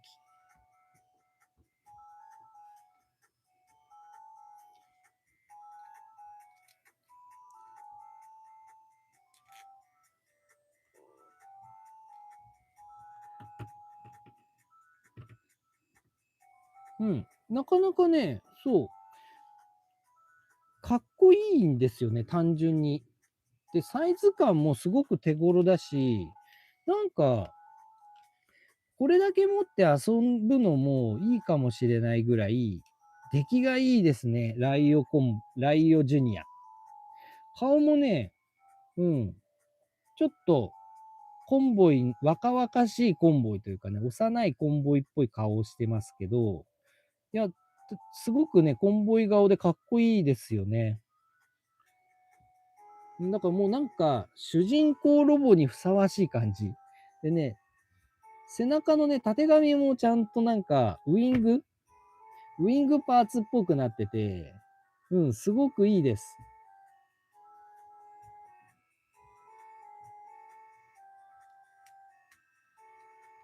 よ、ちょっとね、股関節調節したんですけど、まだ緩いですね、股関節が。はい。でも、すごくいいと思います。先ほどのトリプルダックスが、ちょっと外したかっこよさっていう意味で言うならば、このマグナボスは、いや、もうちょっと、正当にヒロイックでかっこいいやつですね。だから、さっきのトリプルダックスが怪人的かっこよさだったら、こっちは仮面ライダーって感じですね。こっちが仮面ライダーって感じです。これは素直に普通にかっこいいですね。まあもちろん先ほどのトリプルダックスも僕好きなんですけど、こっちはこっちでね、すごく別の角度でヒロイックなかっこよさがあると思います。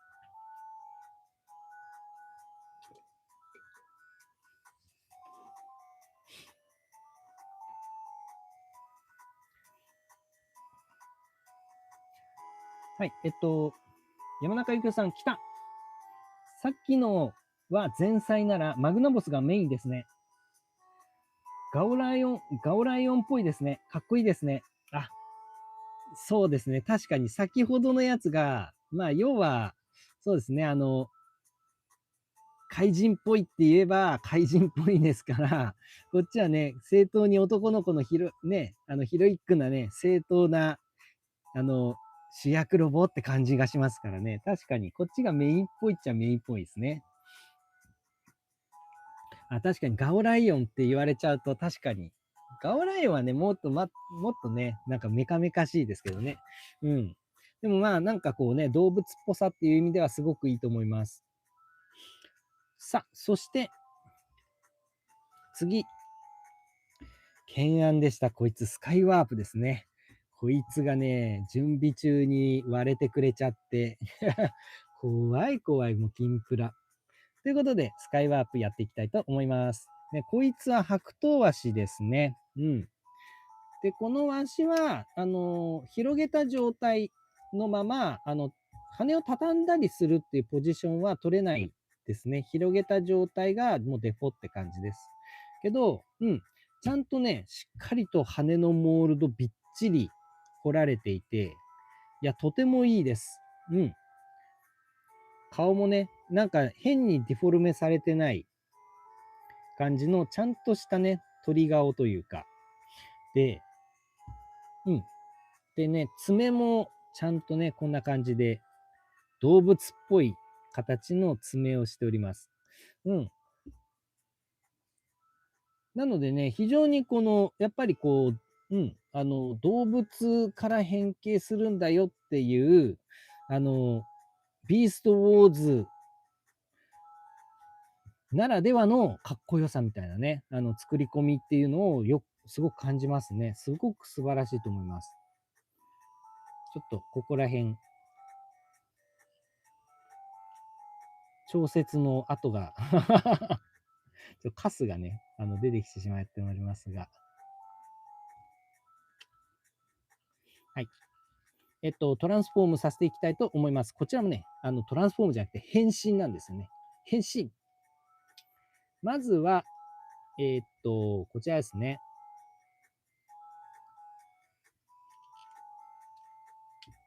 こちらは、翼がですね、一旦クランクでなってますので、こちらをクランクで伸ばしましたら、上側の方がカバーになっておりまして、こちらを展開します。そうすると、上半身がこんな感じで万歳して埋まっておりますので、この万歳した上半身を、はい、くるりんぱと出しておきます。そうしましたら、カバーを元に戻すと。はい。そうしましたら、足を展開いたしまして、こちらも向きを整えます。はい。そうしましたら、腕を下ろします。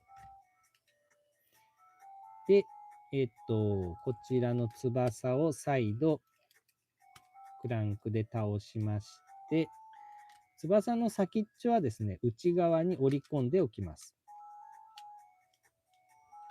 はい。で、そうしましたら、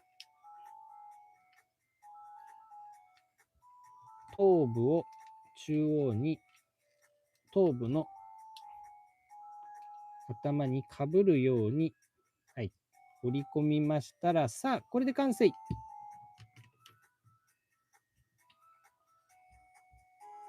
スカイワープだイェイおー、変形いたしました。ちちょっとね、これ変形してる状態の時はちょっと畳んでおきますかね。こんな感じで。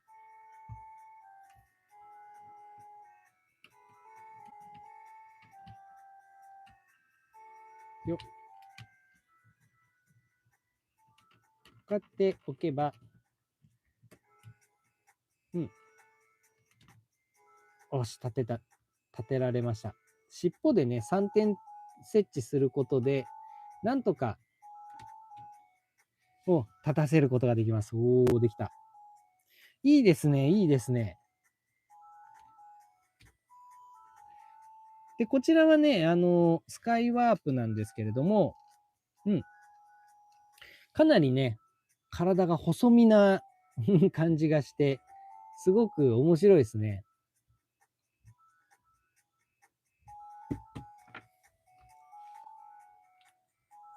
で、頭もね、こんな感じで、頭部にワシのね、帽子をかぶって、うん。結構ね、ちゃんとかっこいい顔をしております。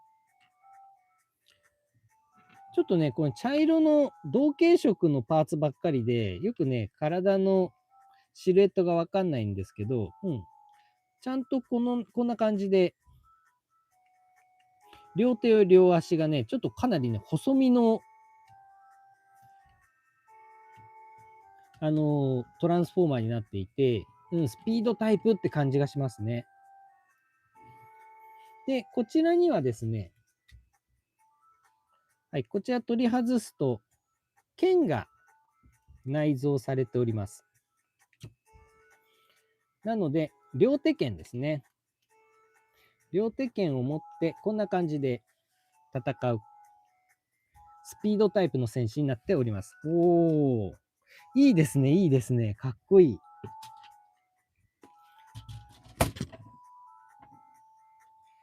ね。こんな感じで。おー、かっこいいね。で背中をね、後ろこんな感じで、思いっきり後ろに畳んでるんですけど、やっぱね、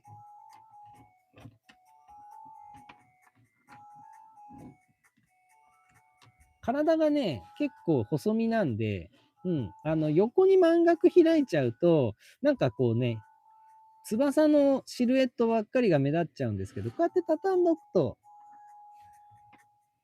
うん、かっこいいかなと思います。ね、両手剣もすごく似合ってますね。うんうんうんうん。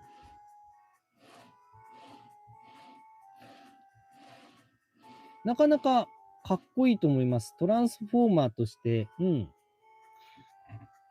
変形もね、すごくシンプルで、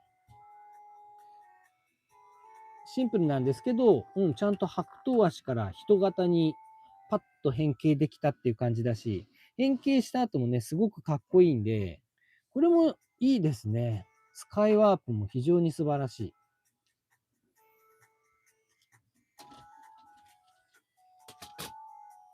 さあ、そして3体目、サントンですね。こちらの方もやっていきたいと思います。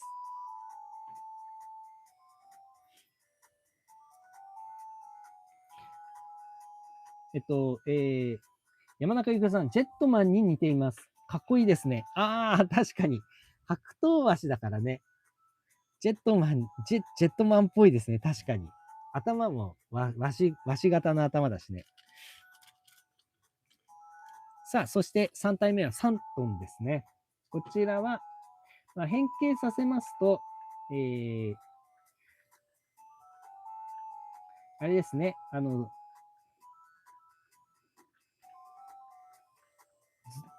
アフリカゾウですね。アフリカゾウになります。うん。こちらはね、サイズ的にはだいぶちっちゃいアフリカゾウになりますけれども、でもね、これもね、ちゃんとアフリカゾウしてるんですよね。うちのね、チビがね、アフリカゾウが一番好きなんですよ、動物の中で。だからね、これ結構ね、気に入ってくれたんですよね、ゾウさんモードの時は。これもね、ちゃんとしっかりとね、ゾウさんの生物っぽいモールドが切られていて、うん、非常に象っぽいっていう感じがして、いや、これもね、いいです。いわゆるね、象型メカじゃなくて、本当に象って感じですね。これがロボに変形するからいいんですよね。うん。ちゃんとね、ちっちゃい、ね、尻尾も生えてますんでね。うん。非常にこう、アニマルモードも好感が持てる、しっかりとした、アフリカゾウかなと思います。ここから変身していきたいと思います。3トン変身。まずは、こちらの変身なんですけれども、まずですね、下半身をちょっと開いておきまして、で、こちらのカバーを、はい、開きます。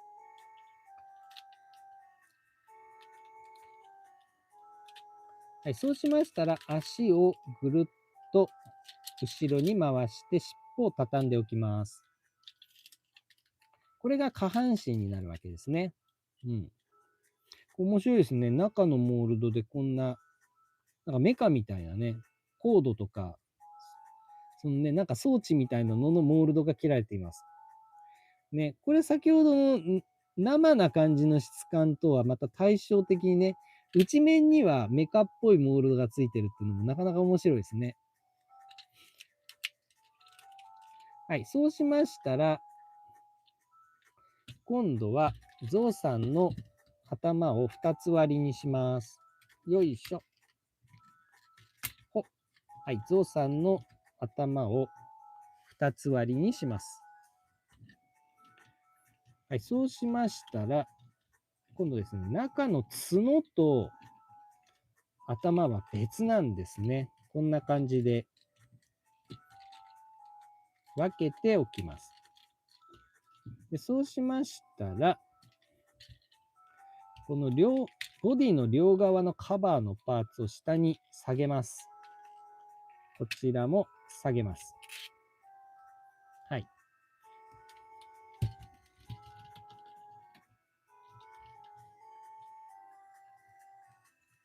はい、そうしましたら、中央のパネルパーツを展開いたしまして、腕ですね。この腕パーツ。この腕パーツを下に下ろします。よっ。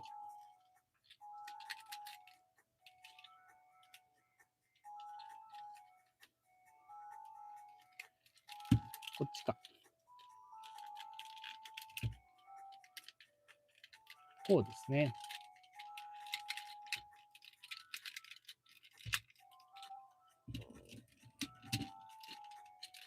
よっ。あれこれで合ってる？さっきので合ってるのか。よいしょ。はい、こうしましたら、足ですね。この足を上げまして、ここにね、なんか角みたいなのが展開できるんですけど、これが腕になるんですよね。なんか特殊な腕になります。こちらも同様ですね。これはこっちで合ってるのか。よっ。こちらも同様に爪を出しておきます。こうか。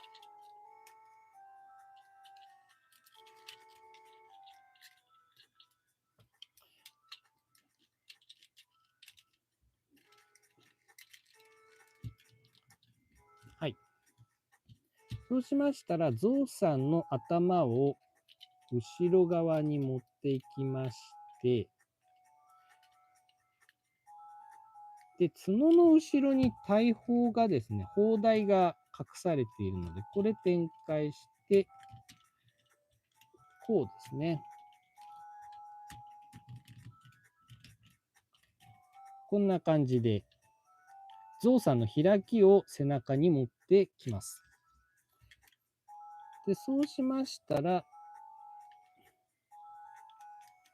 角を前側に持っていきまして、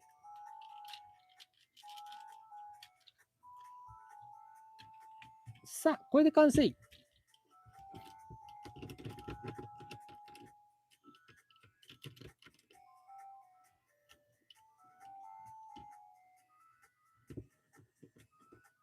なかなか立たない。できた。3トンだ。イェイ。おー、変形できました。これも何とも言えない不思議な形態ですね。これ、かかと用にこう拳出しといた方がいいか。あ、いいですね。この方がいいや。おー、これもね、なかなか変な形態ですよね。うん。ゲッター3的な、ちょっと外したかっこよさ。うん。で、なんか、アニメだと、これね、なんか爪っぽい感じなんですよね。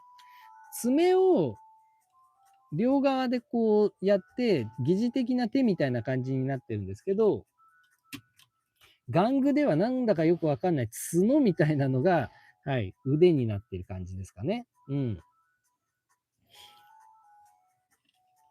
でもね、なかなか、これはこれで面白いかっこよさですね。うん。さっきのアフリカゾウからちゃんとなんか、ね、ロボっぽいものになってますし、ね、これキャノン砲もね、ちゃんと出てるし、うん、なんか、うん、大型支援機って感じがしていいですね。うん。で、またね、なんかこう、生物なんだけど、メカっぽいモールドがね、ちゃんとあったり、あとこっちのね、アフリカゾウの頭部の裏側はね、今度はなんか血管みたいなモールドがね、ついてて、若干気持ち悪いんですよね。ここの気持ち悪さがいいなーっていう。この内面とかにはね、メカメカしいモールドみたいなのが入ってて、うん。なんかこの、なんかね、シンプルで素直なロボットのかっこよさじゃない、なんか生物っぽいのを、残してるのがすごくね、うん、ビーストウォーズっぽくてすごくいいですね。顔も、さっきのライオジュニアとスカイワープは普通にかっこいい感じだったんですけど、サントンはね、どちらかというとトリプルダックス寄りというかの顔をしております。うん、でもね、なかなかかっこいいですね。僕は好きですね、これ。3トン。この鈍重モビルスーツ的な感じのかっこよさ。いや、これはね、これで僕すごくいいと思います。これはね、でも、一応動くは動くんですけど、もういろんな箇所ね、に干渉がありまして、あんまり、ポーズ取らせて遊ぶって感じじゃないですね、3トンは。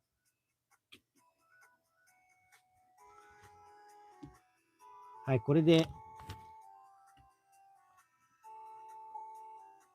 3体の変形ができました。おー、あ、これかっこいいですね。3体揃った感じ。この感じかっこいいですね。なんかこう、うん。普通に主役機っぽい。主役トランスフォーマーロボって感じがして、すごくかっこいいです。おー、いいね、これ。これがビーストウォーズセカンドの主役ロボチームでいいじゃん。って思っちゃいますぐらい。そう思っちゃうぐらいかっこいいっすよね。うん。で、ライオコンボイは師匠ポジみたいな感じ、師匠ポジって感じがあって、そんな感じで良かったんじゃないかなって思っちゃうぐらい。完璧じゃないですか、この、ね、なんかこのチームの編成としても、すごくいいですよね。ノーマルタイプ、スピードタイプで、これ遠距離支援型みたいな。うん。すごくバランスのいい構成で、な感じがしてね、すごくかっこいいと思います。さっきのね、トリプルダックスはやっぱりね、ちょっと、大人っぽいというか、うん、外したかっこよさですけど、こっちはもう完全に、ど真ん中って感じしますね。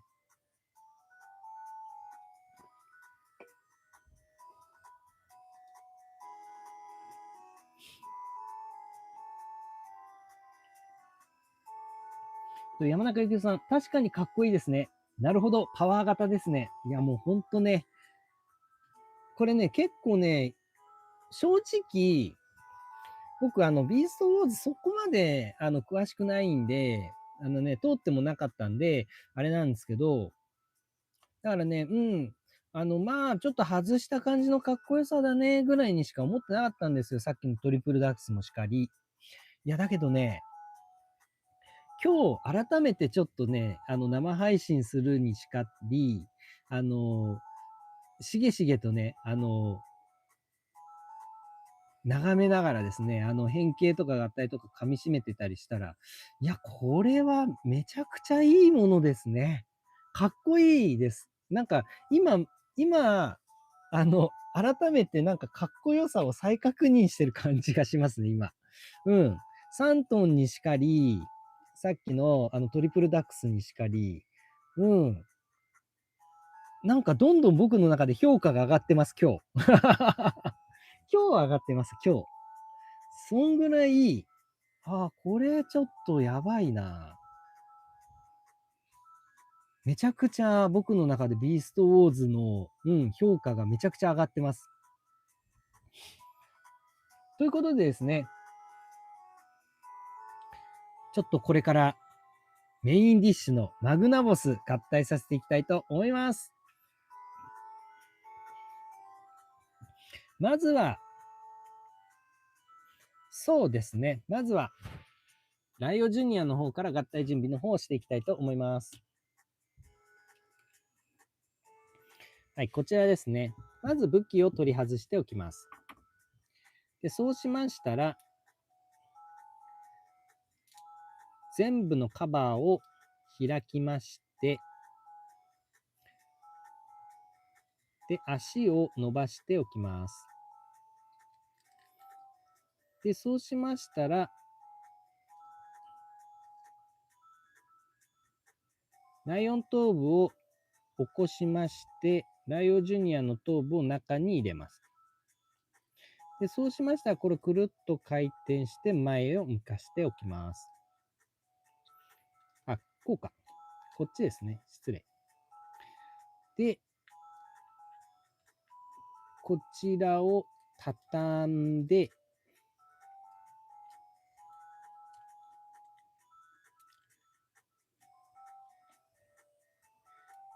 で、こういう状態ですね。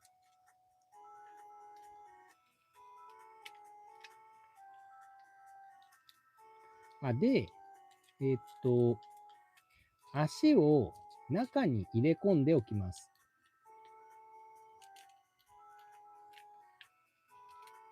こうですね。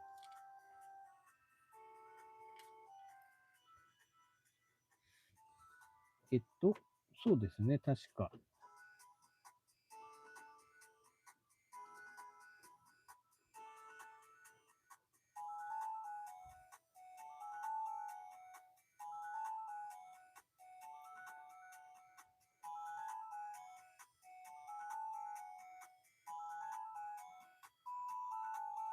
はい。こちらを、これをですね、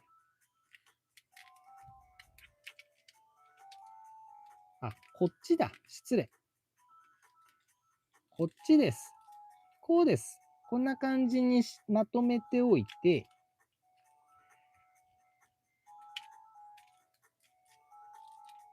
こんな感じでまとめておきまして、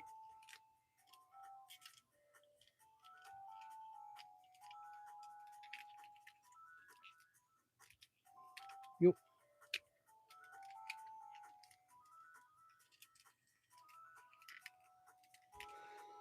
すいませんね。ちょっと孫ついております。ね、このマグナボスの変形に慣れてないもので、はい。こんな感じですね。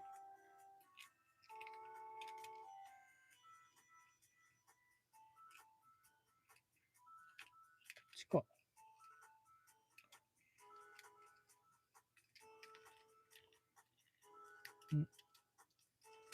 こうですね。はい。失礼いたしました。で、こうしましたら、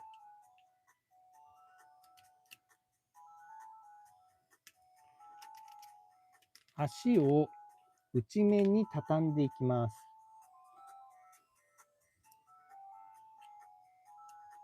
で、こんな感じで畳みまして、あ、ここ、やっぱりもうちょいですね。すいません。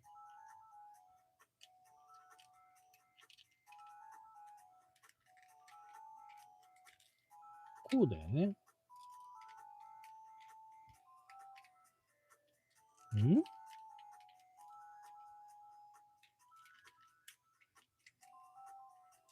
よっ。こうか。こういう感じで畳んでおきます。ちょっと後でもうちょっと調整します。すいません。ここをこのような形で、まずはこれで、変形準備完了です。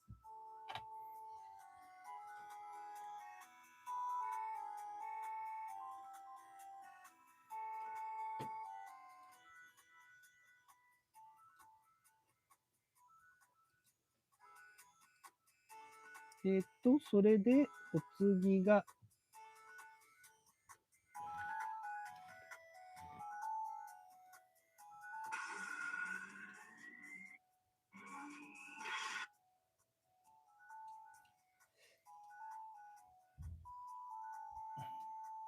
はい。次が、スカイワープですね。こちらの方を変形させていきたいと思います。まずはこの武器を取り外しておきまして、で、そうしましたら、こちら翼を展開します。はい、そうしましたら、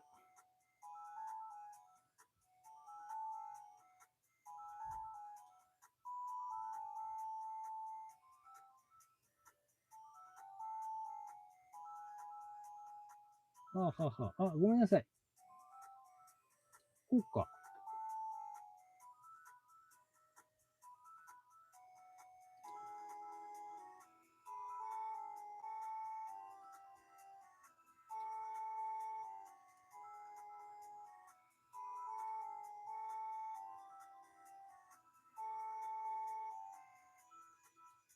内面だ。はい、こちらを、このカバーを開きまして、そうしましたら、先ほどのようにですね、万歳をして、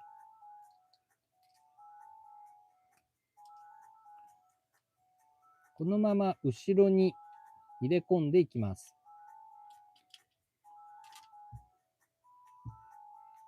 万歳で中にしまっていきます。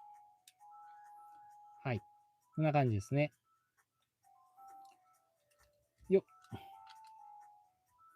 はい、そうしましたら、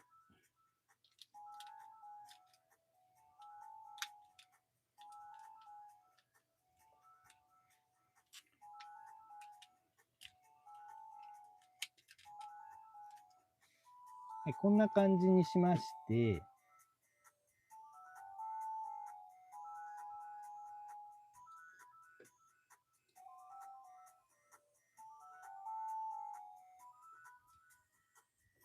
こんな感じにします。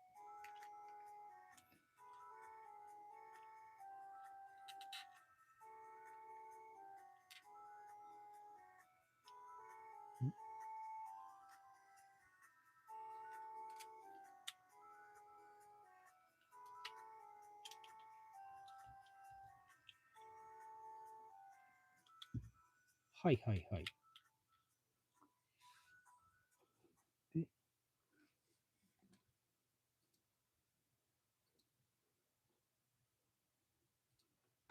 よいしょ。あ、すいません。ごめんなさい。ちょっと止まっちゃってました。で、ごめんなさい。こうだ。この状態ですね。この状態です。こういう状態でした。失礼いたしました。こういう状態にしておきまして、で、こうですね。こう。はい、こんな感じで合体準備になります。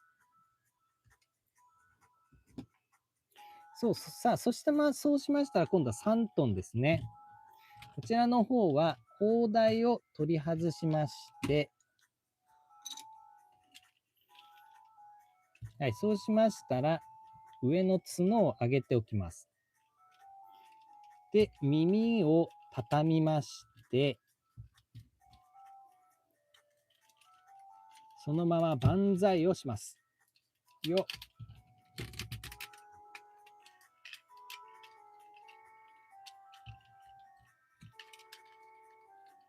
はい、そうしましたら、こちらを正面側に向けます。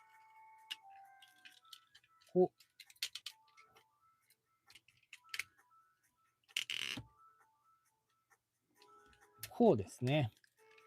はい、こんな感じで展開しておきます。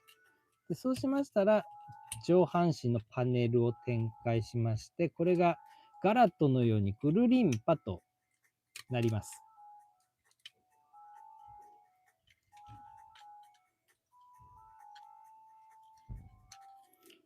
はい、こんな感じですね。そうしましたら、サイドのパネルを倒しまして、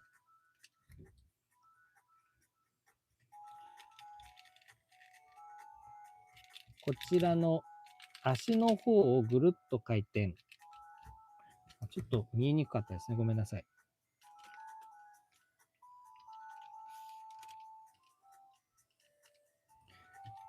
足の方をぐるっと回転しまして、そうしましたら中央のパネルを割ります。ちょっとね、ここがね、ものすごく多重クランクになってまして、ここを開いていきます。こんな感じで、ここがね、多重クランクになってるんですね。で、これを開いておきます。で、こちら側も拳を出しておきます。はい。こんな感じで展開をいたしましたら、これで3トンの合体準備完成です。さあ、ここから合体させていきたいと思います。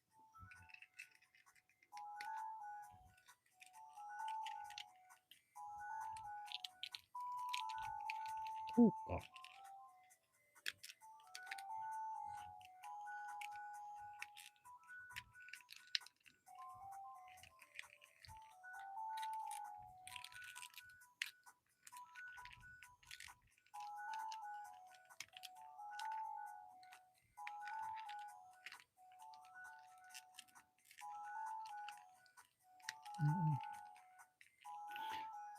はい。そうしましたら、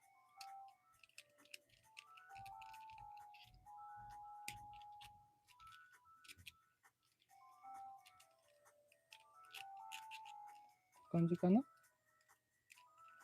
はい。先ほどのライオジュニアですね。こんな感じにしました、ライオジュニア。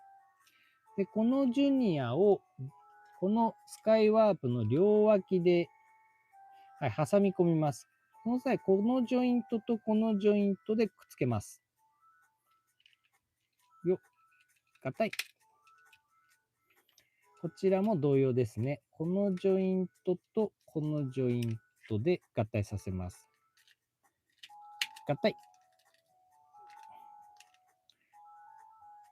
はい、こんな感じですね。はい、そうしましたら、これをボディパーツにいたしまして、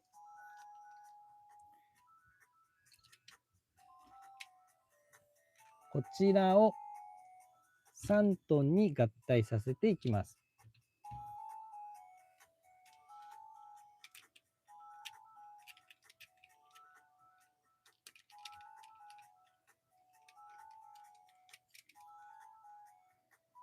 はい、3トンに合体する際は、こちらのジョイントを3トンのこのジョイントにはめておきます。はめていきます。合体。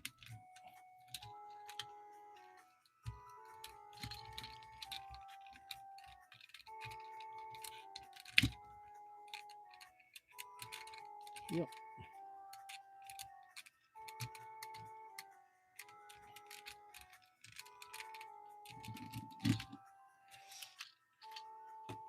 なかなかうまくいかない。よっ。結構ね、この足のしまいがむずいんですよね。よっ。こちらと、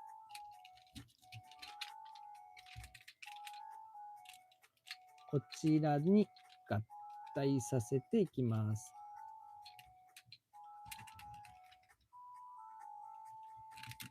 はい。こちらに合体。あ、できました。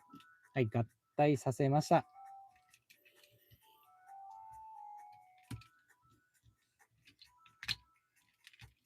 そうしましたら、今度は中央のパネルですね。このパネルを畳んでいきまして、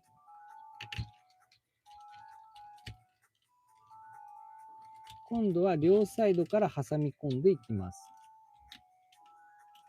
この際に、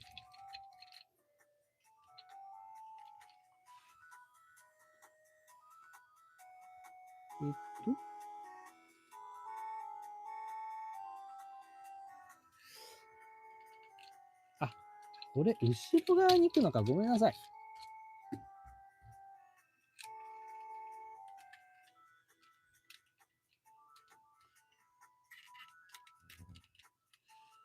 ちょっとこのね、後ろ足のしまいが難しくて、こんな感じか。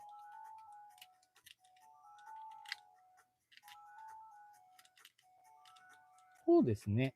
こんな感じにしまうみたいですね。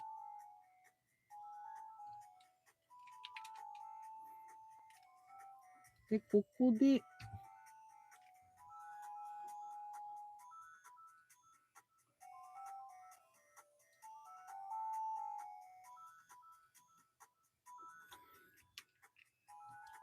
再度ここで合体させまして、ここで合体させて、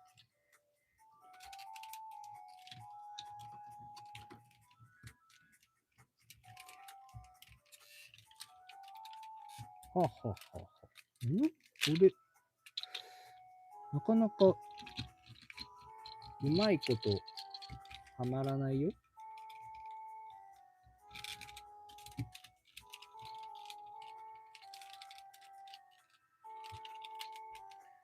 あれ、すいませんね。ちょっと今、手こずっております。なんだろう。どこが悪い？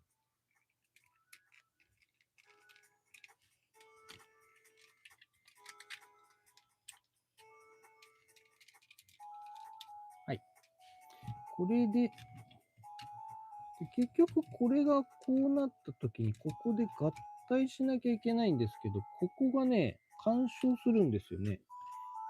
膝が。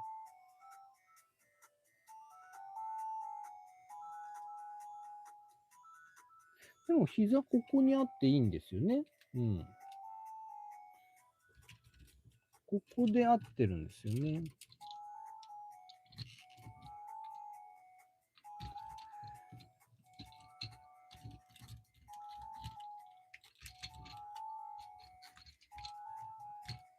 ここで合ってるはず。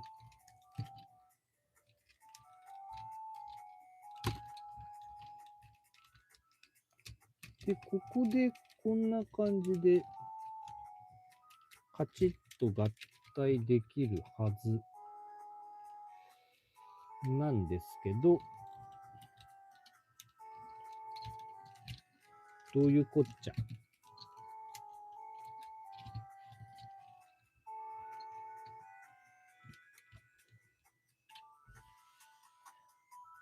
あ、わかった。こうか。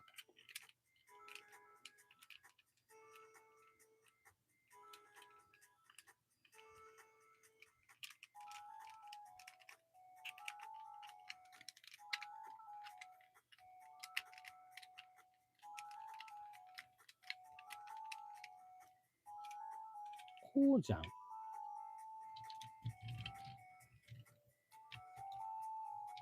こんな感じ？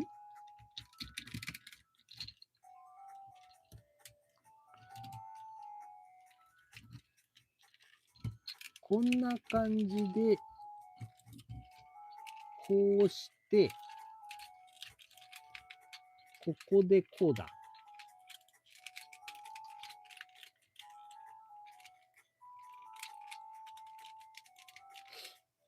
こんなにぎゅうぎゅうだったっけ？ごめんなさいね。あれおかしいな。こんなにむずかったっけ？ここがおかしいのかな？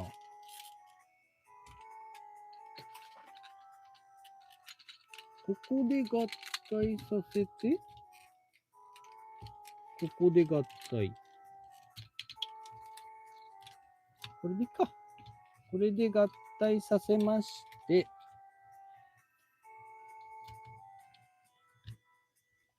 で、そうしましたら、サイドに、持ってきまして、こちらの角もサイドに持ってきて、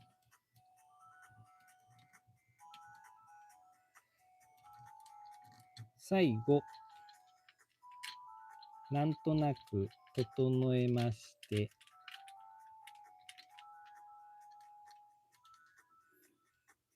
はい。よ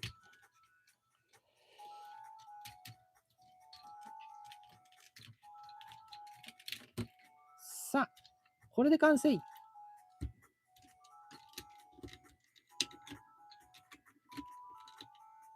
マグナボさん、イェーイ。すいません、なんか、わちゃわちゃしちゃって。あれ、おかしいな、みたいなね。うん。これで合ってると思います。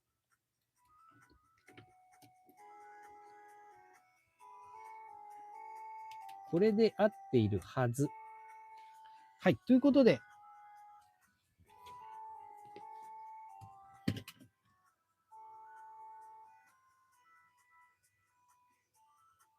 ちなみにですね、さっき変形させていたら、ミサイルが一発どっか飛んでちゃって、ミサイルが噴出してしまいました。失礼いたしました。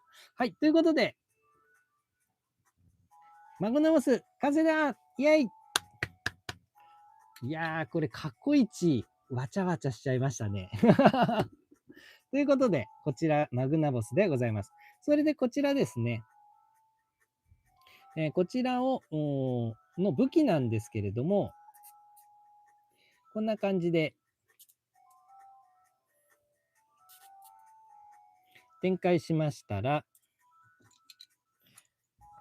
3トンの外しましたですね、大砲を、こちらで合体させましたら、両サイドにスカイワープの剣を刺しますと、なんとこれでですね、合体武器の巨大な剣になるんですね。でこちらを持たせて、はい、これでかっこいい巨大な武器を持った合体戦士マグナボスの完成です。おーできました。おー、めちゃめちゃかっこいいですね。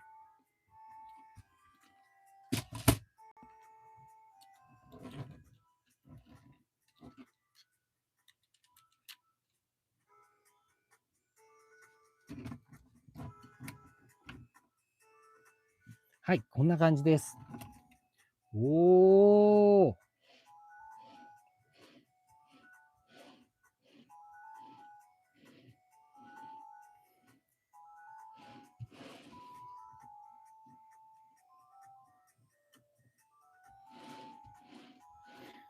こんな感じで、割とね、この側を、後ろ側のね、背面にまとめてるって感じはするんですけれども、うん。ビーストウォーズの合体戦士はこれかって感じですね。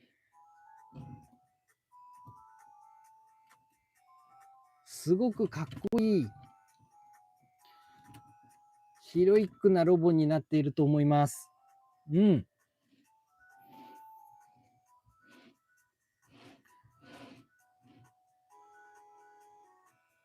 これでね、ミサイルがね、ここからバンっていう風に出るんですが、ここのボタンを押すとですね、はい、こんな感じで、ミサイルを発射するギミックもあります。これも面白いですね。先ほどね、変形させてるとき、一発ちょっとどっかに飛んでちゃったので、後で探します。うん。なかなかね、この合体戦士も、ワシが頭に合体してね、で、象がほとんどのパーツを構成するっていうことで、ちょっと、ダンクーガっぽい、要素もありつつですね、いや、ものすごく、ヒロイックにかっこいいんじゃないかなと思います。顔もね、結構、いろいろね、言われることあるんですけれども、なんかこのバトルフィーバーロボというか、当時のね、なんか昔の昭和のかっこいいロボットっていう感じの顔をしてて、僕は好きなんですよね。でしかも、通常の顔よりもね、歯を食いしばったような、すごいね、男っぽい顔してるんですよね。これもね、かっこいいなと思うんですよね、僕は。いや、なんか素直にね、ヒロイックな感じで、めちゃかっこいいなって思います。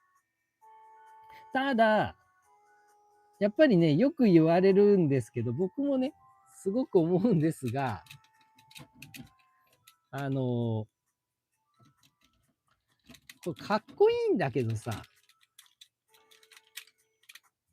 上向いちゃってねっていうね、ちょっと上向きすぎちゃうっていうね。だからこう、こっちに正面向くにはこういう風になるみたいなね。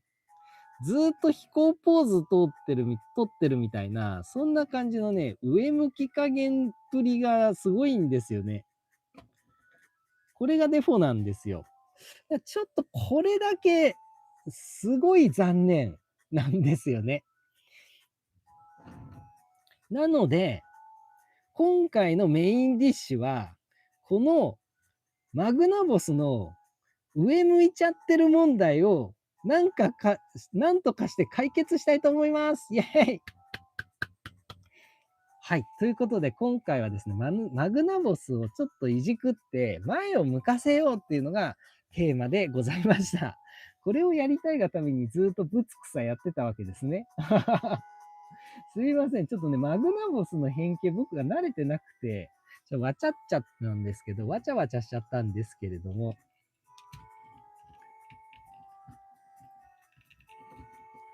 はい。ということでですね、ちょっとこれから、マグナボスの方の、この上向き問題を解決していきたいと思います。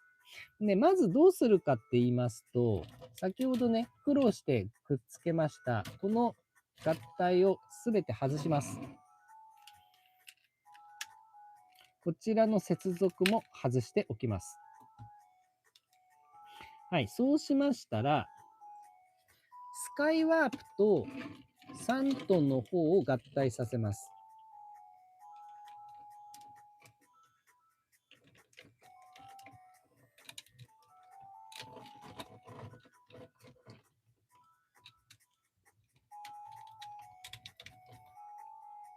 スカイワープとサントンの方を合体させまして、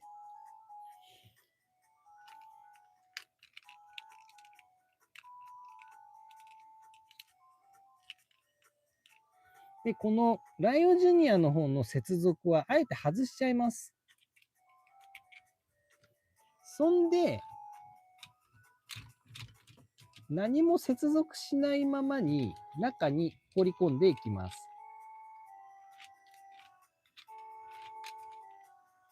はい。一応ここもこんな感じで挟み込んでおくか。はい、こんな感じで側の方は組み上げておきます。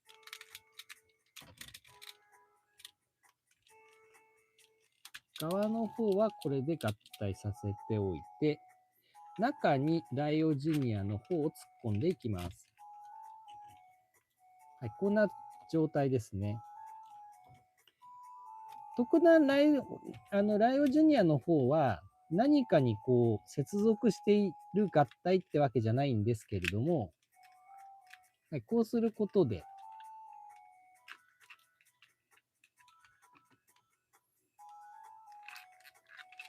いい感じに合体できるわけですね。で、ちょっとここら辺がうまくいかない。よいしょ。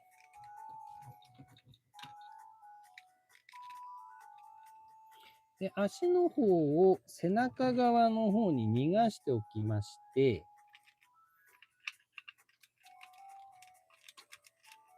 こんな感じで接続することで、ライオジュニアはどことも接続してないんですけれども、ちょうどうまい具合に引っかかってですね、なかなかこうすっぽ抜けたりはしない状態を作ることができます。はい、そうしましたら、邪魔にならないようにですね、極力こう、位置を調節しながら、角のパーツをですね、顎下あたりになるように調節して持ってきます。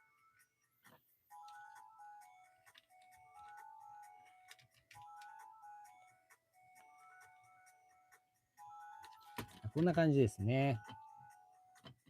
おお。はい。こうすることでですね、なんと、マグナボスが前を向けました。おお、いいですね。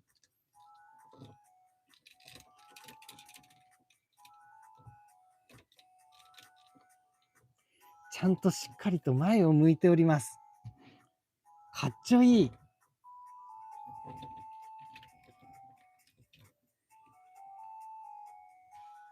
はい。ただですね、これでもまだなおですね、問題があるのが、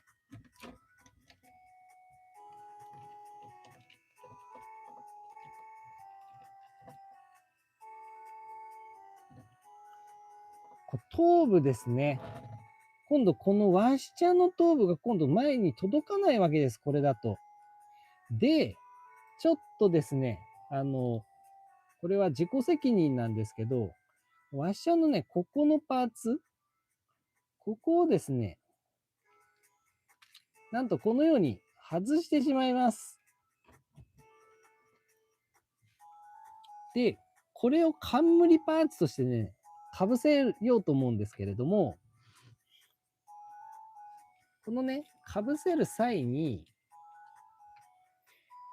どこともね、こう、接続できなくなっちゃいますので、ここで、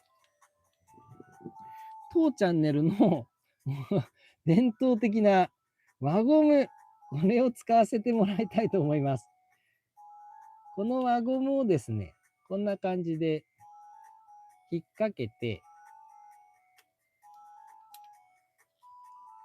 こんな感じに引っ掛けておきます。そうしましたら、この輪ゴムを使ってですね、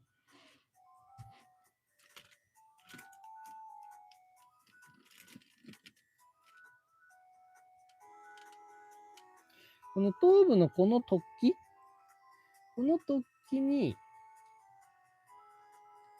輪ゴムでこう固定してですね、で、冠をここに固定したいと思います。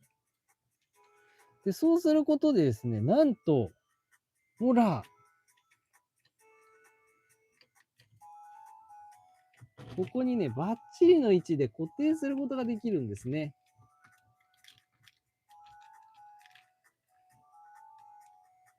よっ。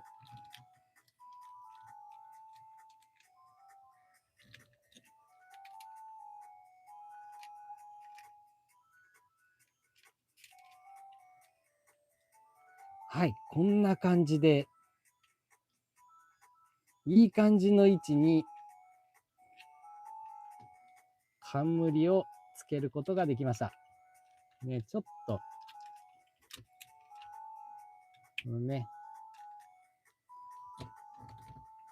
で、ここのね、足を調節することで、前を向き具合をですね、実はこの足の角度で調節してるんですね。ここの足の角度を調節することによって、前の向き具合っていうのを調節することができます。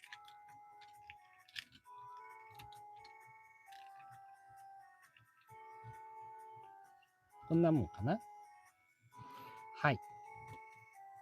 こうすることで、なんと、ほら、なんとですね、上しか向けなかったマグナボスが、しっかりと前を向いております。イェイ！おー、このお手軽変形で、お手軽オレアレンジでですね、なんとこの完璧なマグナボスが再現できてしまいます。イェイ！おー、これ完璧じゃない？うわ、めちゃめちゃかっこいい。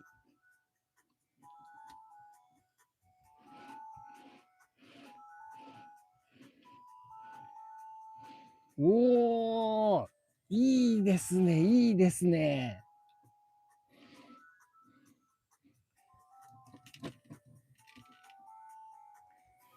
これで完璧な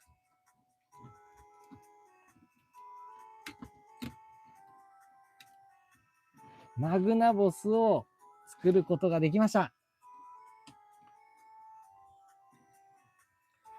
うわ、めちゃめちゃかっちょいい。ね、こうすると、もともとマグナボスってデザイン的にね、これが、頭の横から出てる角っていうイメージのデザインなんですよ。だけど、上向いちゃってる時って、なんだかよくわかんない肩に、回されてる牙って感じだったんですよね。いや、これでも真正面向いたら、なんかこのね、アニメの設定っぽい感じのポジションになるんじゃないですか、角が。いや、これ、すげえな。これ完璧なマグナボスですね。いや、これかっこいい。いや、これを、このマグナボスを僕たちは求めてたと思うんですよ。これを。いやー、ちょっとね、輪ゴム1個使っちゃったんですけれども、うん。それでも、輪ゴム1個だけでね、これがね、再現できるんだったら、いや、もうそれは全然いいじゃないですか。これはかっこいいっすね。いや、めちゃめちゃかっちょいい。やっぱりね、ビーストウォーズセカンドは、このマグナボスがあってなんぼなんですよ。やっぱ僕ね、合体ロボット好きの男の子からすると、やっぱマグナボスがメインアイテムなんだよな。このマグナボスがね、やっぱ完璧なかっちょいいロボにできると、いやもうこれね、ちょっとビーストウォーズの世界の満喫具合が、もう10倍にも20倍にも上がりそうな感じがしますね。おー、すげえかっこいい。完璧なマグナボスが再現できました。イェイ！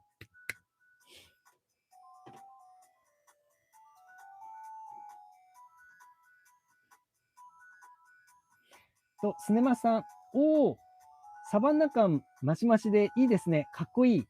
いやー、ほんとそうですね。やっぱりこのね、一応このね、マグナボスっていうのが大酋長みたいな感じの意味らしいんですよね。だからこう、なんだろう。単純なね、かっこいいロボットってだけじゃなくて、なんかこうね、野生味あふれる感じが、すごくね、生感がちゃんとあるロボットっていう意味でね、すごくいいと思います。なんかね、このマグナモスの顔もさ、これちゃんと毛じゃない、両側。この毛っぽい感じがすごくいいよね。うん。なんか単純な合体ロボっていうのとはまたちょっと一線を画したようなね、すごいかっこよさを感じます。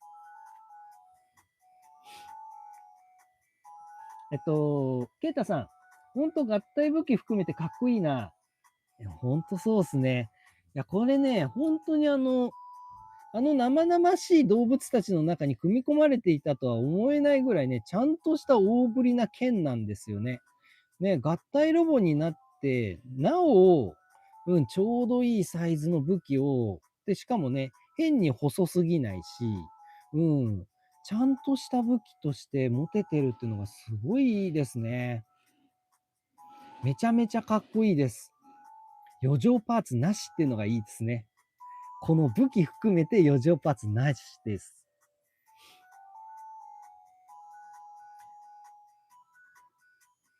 スネワさん、すげえ、正面向いてる。やはり輪ゴムは全てを解決する。いや、もうね、そういうことなんですよ。もうね、いや、なんか磁石を仕込めばいいじゃんとか、あると思いますよ。なんか、この合体接続用パーツを1個用意すればいいじゃんとかっていうのもあるんですけど、それってやっぱりテクがいるじゃないですか。どこまで行っても。ね、接着剤でね、磁石用意して磁石つけるも、なんも、やっぱなんか準備しなきゃいけないじゃないですか。で、なんかしかやった経験とかがないと怖いじゃないですか。でも、輪ゴムはどなたの家にもあると思うんですよ。だから、輪ゴムで、こんなね、本来できないようなことを輪ゴム1個でできるんだったら、いや、これはもう、夢のアイテムじゃないだって輪ゴム使ってんだからインチキじゃんっていう風になるかもしれないんですけれども、いや、逆に考えるんだと。輪ゴム1個でこれができるんだぞということを、ちょっとね、当チャンネルでは主張したいと思います。もう合体ロボには由緒正しき輪ゴムという方式があるんだとね、高らかにちょっとね、言っておきたいと思います。輪ゴムさえ使っていいんであるならば、どなたでも再現することができると思います。ただね、ちょっとね、このわしの頭ね、取り外すのだけは、自己責任で壊れちゃう可能性はありますので、またね、金プラだしね、テンションかけちゃうんですよ、外すときにね。で、この時にバキーンって割れちゃう可能性があるので、その点だけちょっとご了承いただければ、この状態が、再現できるかと思います。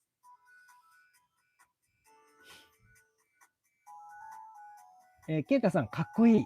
ありがとうございます。いや、嬉しいな。やっぱね、イーストウォーズ、僕そんなに知らないっていうか、もう本当に、あの、僕の世代のね、後の世代なんで、ビーストウォーズって。だからね、あんまり触れてこないロボたちだったんですけど、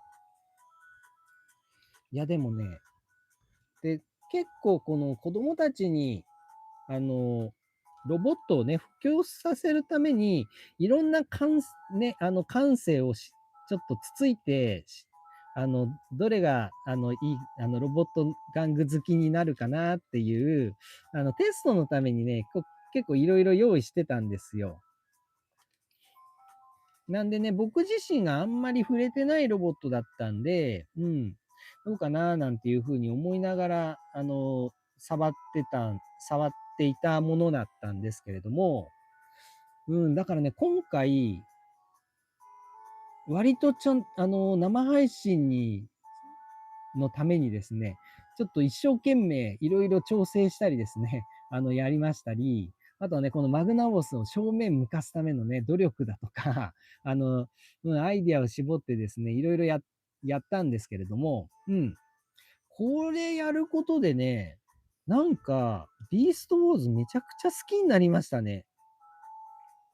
僕、再三言いますけれども、やっぱこう、トリプルダックスこんなかっこいいと思ってなかったですからね。ただのクリーチャーじゃんって思ってましたから。うん。ね、マグナボスもね、上向いちゃってるなーっていう残念感だけがあって、残念感はあって、ずっと。いや、だからね、これを今回、ちょっとこの生配信で、解決できたっていうのはでかいなと思いました。いやー、今回はやりきりました。すいません、僕ね、もう本当に、マグナボスもトリプルダックスもね、本当にね、合わせてね、もう、5回か、そこら合体させたりして遊んだ程度の、はい、あれしかなかったんで、ちょっとね、変形とか合体とか相当孫ついちゃって申し訳ございませんでした。なかなかお見苦しいところをお見せしてしまいました。今回、なんか過去一孫ついた感じしましたね。いやーでも、なんとか、最後、ここまでたどり着けてよかったです。ほっとしました。いやー、でね、ちょっと最近なんですけど、生配信のこのアーカイブの動画をですね、一生懸命今年入ってから分からなんですけれども、タイムテーブル切って、見やすい、見たいところからスタートできるような感じに、設定したりしております。ね。だからそれもちょっとアーカイブね、ご覧になられる場合は、ご活用いただけたら見やすくなってるのかな、なんていうふうに思います。またですね、ちょっとちょこちょこ時間があるときにですね、試しに作ってみたりしてるんですけれども、このアーカイブ動画をちょっと再編集してですね、見やすい形でちょっとギュッと短くしたものをちょっとね、ご用意しようかななんていうふうに思ってるんですよね。うん。本当はね、改めて、ご紹介したやつを、なんかこの説明とかはなしで、ちょっとカチャカチャするだけの、シンプルなね、動画を、作ろうかななんていうふうに企画したりしてたんですけど、どうしてもね、やっぱこの撮影して、編集してっていう時間がね、なかなか取れないなっていうのと、まあ、なんかちょっと気持ちが乗らないんですよね。やっぱこのベラベラ喋りながらやってなんぼみたいなところが僕の中にあって、だからね、なんだろう、べしゃりゼロで、玩具だけこうやるっていうのもどうなのかななんていうふうにね、疑問に思いながらやっちゃったりしてたんで、うん。だったら、生配信のやつをそのままね、ぎゅっと短くして、なんか見やすくして、再編集版っていうのを作ったらどうかななんていうふうに思いまして、ちょっとね、最近ちょっとそれを試そうかななんていうふうに思っております。ね。このマグナボス会も再編集したらね、孫ついてるところ全部カットしてギュッと短くすれば、見やすくなるかなと思いますのでそういうのもね、ちょっとおいおい、展開してやっていきたいなかなと思いまして、だ今年はね、ちょっといろいろ当チャンネルの動画の方もね、ちょっと活性化させて、で、ショート動画もね、毎回毎回作ってるんですけれども、そちらの方もね、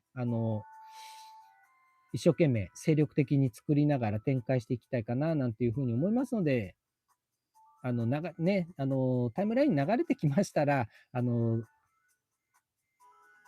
応援するね、気持ちでちょっと流してやってください。皆様のご協力で、回転する、視聴回数も増えるかなと思いますので、ぜひぜひよろしくお願いいたします。ということで、今回は、なんとかね、マグナボスを正面向かせることが、成功できましたので、はい、ほっといたしました。ね、めちゃめちゃかっこいい、ビーストウォーズ合体戦士かご紹介できたかと思います。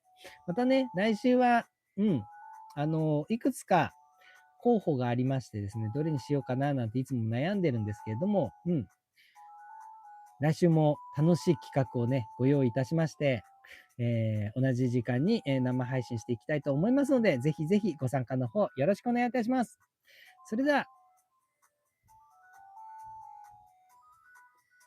バッチでした。また次回の配信もよろしくね。バイバーイ。またねー。